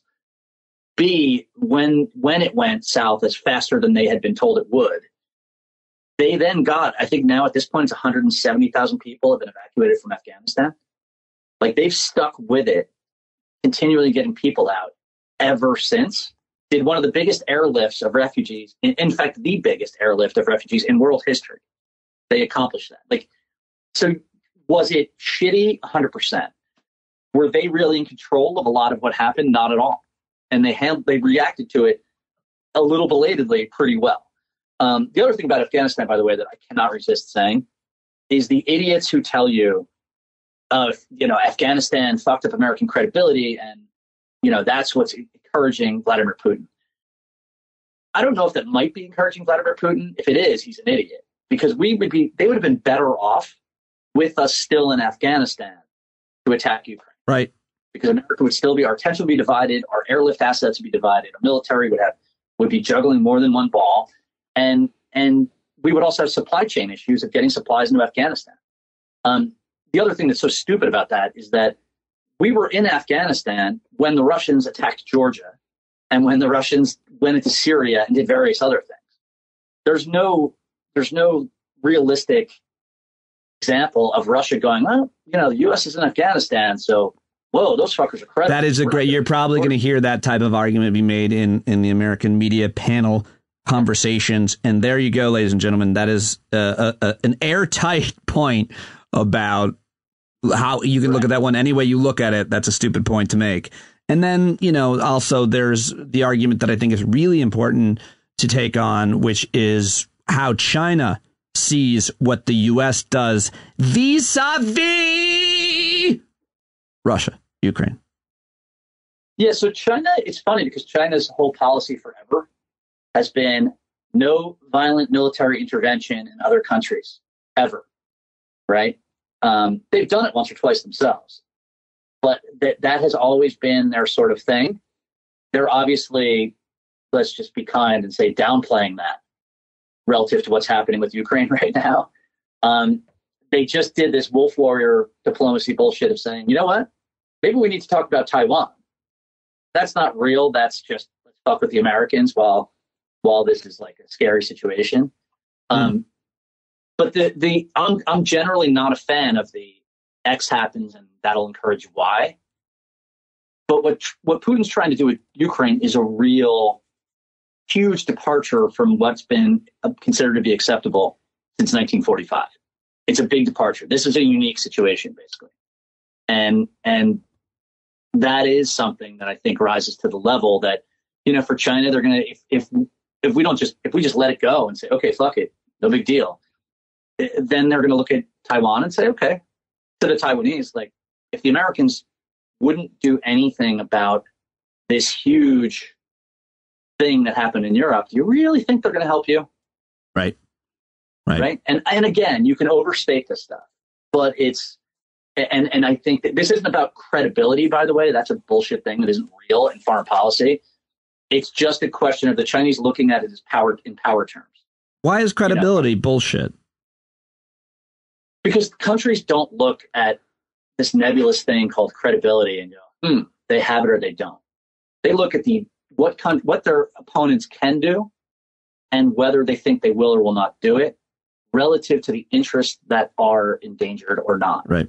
So in other words, we pulled out of Afghanistan. We pulled out of a country that means very little to the world in geopolitical terms, that is in no way a significant interest of the United States in any way.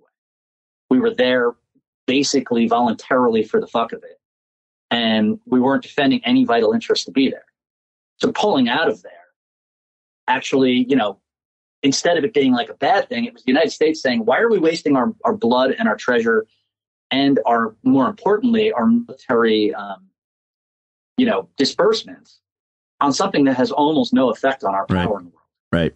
And by the way, it was making us keep our military oriented towards fighting that kind of war. Rather than looking at the United States and saying, oh man, they pulled out of Afghanistan, they're not credible. China and Russia went, oh shit, now they're going to really gear up, getting ready to fight a peer-to-peer war again. And rather than it being the U.S. is weak, it's, oh shit, the U.S. relative to their ability to fight us is going to get stronger. Right. That'll take about 5 years. And so if it has any effect, we better, if we're going to tangle with the U.S., now's the time. Not because they're weak, but because they're going to get stronger.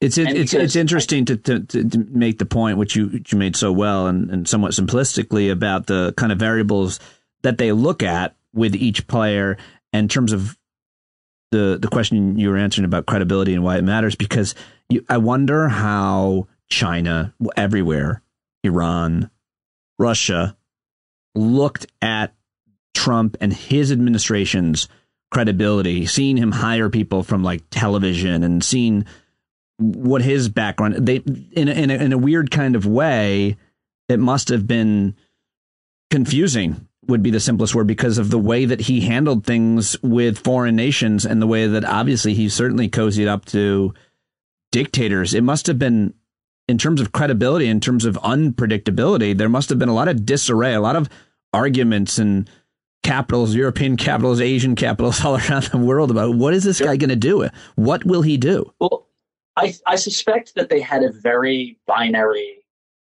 reaction to it. Has anybody written that book from any country about what that conversation was about Donald Trump for 4 years? I've read it. I've read people's feelings about that, or, foreign policy analysts' attitudes about that, or feelings about it, about Russia and China only, really. And I, from what I've read, I think that the most reasonable interpretation is that on the one hand, they were like, holy fuck, this is amazing. America is just shooting itself in the dick every day with this guy in the White House, right? On the other hand, America is still the most powerful military in the world and the most economically powerful country in the world, with an ability to punish the shit out of you if they want to, right? So, yes, you're happy that you've got Trump, but you're not happy because, as you point out, he's not predictable. Right. And this guy might nuke Phnom Penh tomorrow. And so, these countries want to be able to know what the likely outcome is when they do something. There had to be a serious character analysis, or whatever it's called, personality analysis of Donald Trump that said he is such a narcissist that he does not want to die. He wants to die last. So he's going to kill most of the people, except the ones he likes, and have a mountain of rich people. And that was a scenario that wasn't from a Marvel movie. Right. Exactly. I think that the biggest takeaway about Trump that I would have, and you believe me, the Russians have known him for a very long time. And I think they had his number. And I think they were just as shocked as anybody. I think they were trying to hurt Hillary Clinton after she won, rather than really try to make Trump win, because I don't think they thought that was possible. But I think the biggest thing about Trump that was dangerous was that I think they correctly concluded that he was essentially a fucking coward. And that if push really came to shove, he would back down. And maybe especially if they had any kind of reasonable compromising information, much less video, even the fact that they had that, he probably every time they met, he must have hinted towards what they have. And Trump did not care about anybody but himself. So if that was compromising information, even if it wasn't that big a deal, he probably, don't you think that animated? Do you think that's a thing? I think it's more likely that he just basically had an affinity for Vladimir Putin. He wants to be that guy. Right. That guy. Yeah, no, you're right. I agree with that. Trump is so stupid. He looks at Putin and thinks Putin's killing. Right. Exactly. And that's not what's happening. What Russia's doing now is out of weakness, not out of strength. If Russia was such a great place and was so attractive as the third Rome and the Slavic Roman Empire, Ukrainians would want to help them out. They want to be with them. What do you think who do you think was more surprised? Osama bin Laden and the Al-Qaeda members who organized 9/11, that those buildings went down and that they had so much, quote, success that day in that operation. And that, of course, what it created subsequently for a generation of humans in Afghanistan and Iraq. Or Vladimir Putin and his intelligence services who interfered in the election to get Donald Trump elected. Which attack on American soil do you think the assailants were more surprised by its success? Because it's a weird way of looking at geopolitics and history, is trying to understand how unlikely those scenarios both were, and yet how successful, according to the terrorists and the Russians, they probably were. 100% the Russians. They were most surprised when Trump got elected? Yeah, because, the Al-Qaeda guys had planned it out. They knew what they were aiming for what they did, right? Whereas the Russians were, essentially just trying to fuck with America's election. And Trump looked like shit in the polls for the vast majority of that election. Yeah. And yes, he was coming up in the end, but it didn't look, you and I can vouch, it didn't look like he was going to make it at all. Right. So yeah, the Russians for sure. And all of the controversy that they certainly released, emails and so on Hillary Clinton, definitely damaged her at a crucial point. There could be really seemingly no debate about that. What's interesting is there is a Russian senior advisor to Putin, very powerful guy back in the day, named Ivanov, who right before that election, he got sidelined and basically kicked out of the magic circle around Putin right before the 2016 election. That guy got kicked out because he was saying to them, this is potentially a really bad idea, that you could end up with some lunatic in the White House, or you could make the Americans want to fuck with us for the end of time. And they're big and they're strong and they probably have staying power. They can beat us. And Ivanov, I wonder where he is now, because he's probably sitting in a toll booth in Omsk or something. But that guy, I think, is probably going to turn out to be correct. Because I think it's a super risky thing the Russians did. And they, again, you look at Putin, takes risky fucking moves sometimes. And I was asked earlier today by a friend, what are my odds on Putin actually invading? And I was at 60-40 this morning. I was doing some reading today. I think I'm up at like 80-20 now. Oh, damn. Yeah, I think they're going to do it. I don't think he's got a lot of, and again, there's sort of the irony of this. Because he was such a dipshit to Biden, the Americans have put so much effort and time into Ukraine that Putin's options really got narrowed by the way we reacted. He thought he was going to kind of pull it off and not get a ton of attention. And then all of a sudden, everything started getting more and more complicated and potentially more and more expensive for him and risky. Do you ever? Go ahead, finish. I'm sorry. I don't have a ramp, off ramp. I don't. You don't think he has an off ramp? I don't think so anymore. Not one that's not going to be painful for him. I think any off ramp right now, he looks bad and he looks weaker and he looks worse. He looks like he miscalculated in a serious way. Have you seen any Ukrainian kind of youth led media outlets? And I can't imagine what they're experiencing right now as they organize and literally get ready to fight. Yeah, let me just check. The Kiev Independent, I want to say, is really great, and people should read it. Let me make sure I've got that right. I would read that all the time if I were folks. I bet you, Andrea, there's got to be a lot of watchers and Ukrainian Americans as well. Just love to know that the channels I would imagine they probably don't. I don't know how public they want to be. Are they just like pirate channels, to hide their identities and so on, so they don't get shut down if they become effective? I got to tell you, Ukrainians are being very public. Actually, they're being very. You can go online and find, all kinds of things. Where they're like telling the reporter, my name is, Oleg Petrov, and I'm the theater director of this theater in Kharkiv, and I've got a gun and I'm going to fight. Right. Like they're not, and that's got to. If I was Putin, that would really give me heartburn. Yeah, I mean, we've seen what happened to them in Russia. We've seen what happened to us in Vietnam. We've seen what happened to us in Afghanistan and Iraq. I mean, these insurgencies are usually really bad for the invader. They always are. How could that not be the case here? It's just it just seems like a weird time right now. We're in this kind of precipice of this type of a war between these people, and it's so unnecessary. It's not in their interests, and it's just so terrible for everybody. Yeah, and I'll tell you, when the invasion happens, if it does, knock on wood, it doesn't, but if it does, the Russians will look very successful for a while. Eastern Ukraine is open country. It's great for tanks. It's great for air power. You get to the Dniester River and you get on the other side, and suddenly there's a lot of forest and there's a lot of hills and there's a lot of really, really pissed off Ukrainians.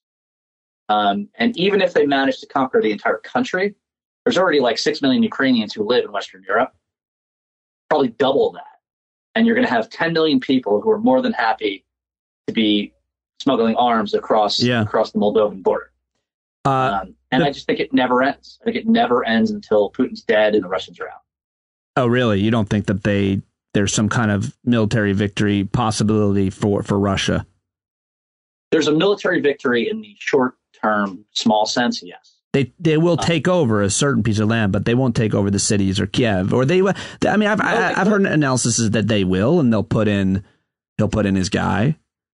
There's three ways to look at this from their perspective. They could just do a creep, like just take the coast up to Mariupol so they've got a land bridge to Crimea, right? They could do spoiling tax everywhere else. That's the small version. The middle version is they take everything east of the Dniester River.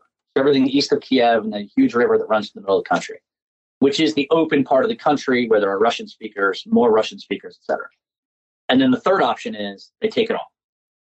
And any of those options would include basically trying to coerce the Ukrainian government into becoming an oligarchy like Russia's is. That's your options. Those are the three main things they could do. I think the first one's the smart one, but even that one, which is less exposure to a long-term war, that's going to still kill Nord Stream 2. It's going to still put enormous and nasty sanctions on Russia. So they're going to pay a really heavy price for something that isn't that great of an increase in their power and prestige. Is it as simple as what Bill Browder said about that Bloomberg energy analysis that said, Putin's going to turn off the gas to Europe, to Germany, and Germans are going to be pissed and will not want this to continue, versus what Browder's like, no, if he turns off the gas, his people are going to starve because they're not going to have money coming in. That's their main source of cash, is the gas. They've got to, and if it were that simple, why is any of this happening? So, Pete, during the Cold War, the USSR never stopped sending gas to Western Europe ever. And why? Because they desperately needed the foreign exchange. I also just texted you a map. That is every single LNG tanker on its way to Europe from the United States right now. The U.S. is topping off everyone's tanks as fast as they possibly can. Liquid natural gas, the same thing that we are said to be the Saudi Arabia of it. It's no good for the planet. That's for another conversation. Nonetheless, we've got it and we're selling it. Yeah, and by the way, Germans, only 73% of Germans don't want to fight with Russia. But here's the thing. The Russians cut off the gas, right? And they invade Ukraine, and you're watching a European city that's a 12-hour drive away from you where there's, children blown up by Russian bombs on the street. Are the Germans going to still think, oh, man, I can't believe America put us in this situation? They're going to say, no, fuck Russia. We fucked up by being too dependent on our gas, and these guys are murderers. Things are going to come real close to home. And again, this is sort of why I say the Biden administration is doing a really good job. They're not starting sanctions right now. They're saying to the Russians, here's an off-ramp. They're being very public in Europe saying, we want the Russians to, back up, and we can talk, we can negotiate once they're not trying to hold everybody at the point of a gun, et cetera, et cetera. The U.S. is making a really good diplomatic and PR argument in Europe. And what we're doing is putting the Russians in the position of they're going to be the ones who escalate. Right. And then they're going to get slammed. And the German government is now saying they'll turn off Nord Stream 2 permanently if this happens. That's fairly amazing. They're saying that? German foreign minister said it twice this week. Wow. The German chancellor is not saying it as overtly because the politics are bad in Germany for this. Right. Their foreign minister is like, that's going to happen. Wow. And she's a powerful person in that government. She wouldn't say it if it wasn't true. So,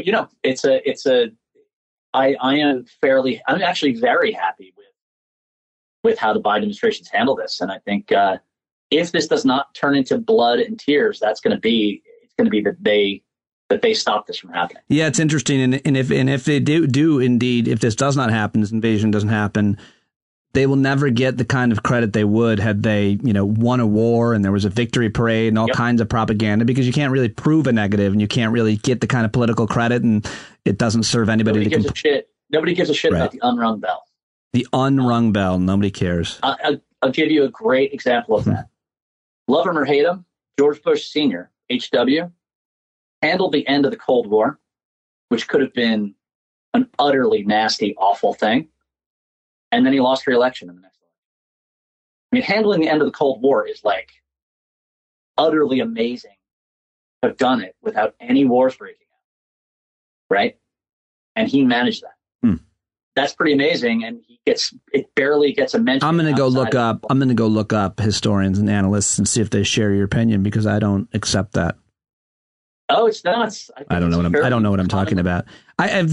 People always, I guess I read something recently or not too long ago where they said if the American leadership, if Americans in general had kind of gloated and dropped the mic and had, a heavy hand in some way, that would have been really bad. But I think from the Russian point of view, we did how they saw the it. Russians are full of shit about this, to be honest with you. Well, come on now.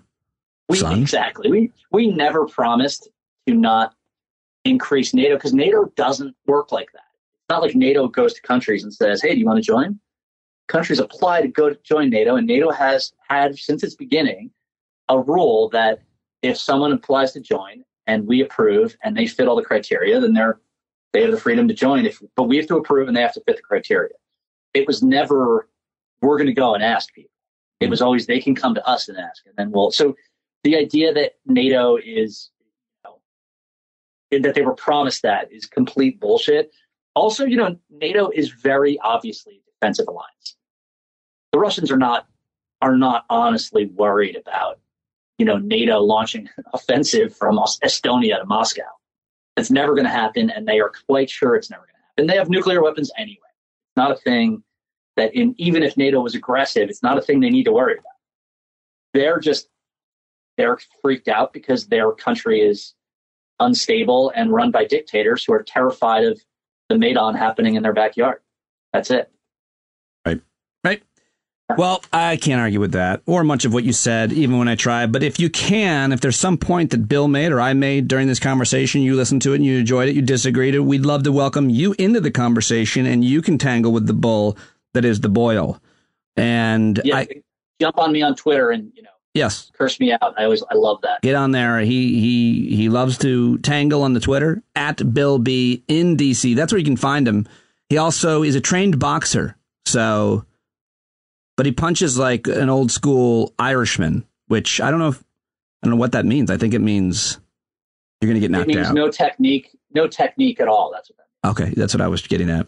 But it works somehow. Like towing the ball in soccer. Got to pick your fights. Thank you very much for talking to me. That was really, really interesting, and I always enjoy our chats, and I appreciate it. I know everybody else does. Cool. Awesome. All right, there you go. Bill B in DC at Bill B in DC. My mic, there's something weird about my mic. I'm not sure what happened there, and I don't think Bill's phone was working great. Some of the words were dropping off. Sorry about that. It sounded good when we did it. Hopefully that didn't bother you at all. But thank you very much for listening to both those conversations. Thank you to Jason Johnson and Bill Boyle. Thank you to Pete Coe and John Carroll, who's singing us in and out every day. And Pete Coe, of course, with the jingles. Thank you to everybody who supports the podcast. And thank you to my fake producer, Keith, who does nothing. He is nothing because he's not a person. But I do it all myself, so support it with a paid subscription. Please also check out the sponsor for today and this week, Truebill. Save money on your online subscriptions. Go to truebill.com/standupwithpete. Another way to support me and the show, as well as save yourself some money. All right, folks, that's it. I gotta go. I already left, actually. This is recorded. I taped it, I'm skiing with the girls right now. I'll send you pictures tomorrow. Can't wait. Nothing makes me happier. I hope you're doing okay. I love you. I'll talk to you later on Discord, online Thursday night at 8 p.m. or some other number of ways. Stay cool, folks. I don't even know what that means. I just didn't have any other words to say, so I said stay cool. John Carroll, please save me. Founding fathers saw a land for all. They had to stand up. They had to stand up. They had a keen imagination for a crystal ball, drawing all the plans of a stand up. But all they had to go on was the time they were in, with other causes for laws, and since they weren't even sin, they knew that change was gonna come before the change could begin. They had to stand up.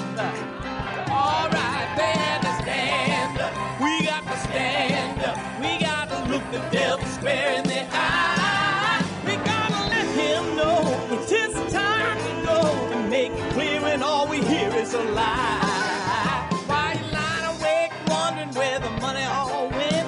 It'll be the cost of freedom that'll go unspent. You can see him flee the scene of that experiment if you stand up. All right, we got to speak up. We got to reach up and raise your voice in every way you know how. Don't be toes up. You got to show up. Ain't no better time to do it but now. No need to pledge allegiance to no wanton tribe. Rise up, show obedience focus to the voice inside. And listen well and it'll tell you not to run and hide. It says stand up. Stand up.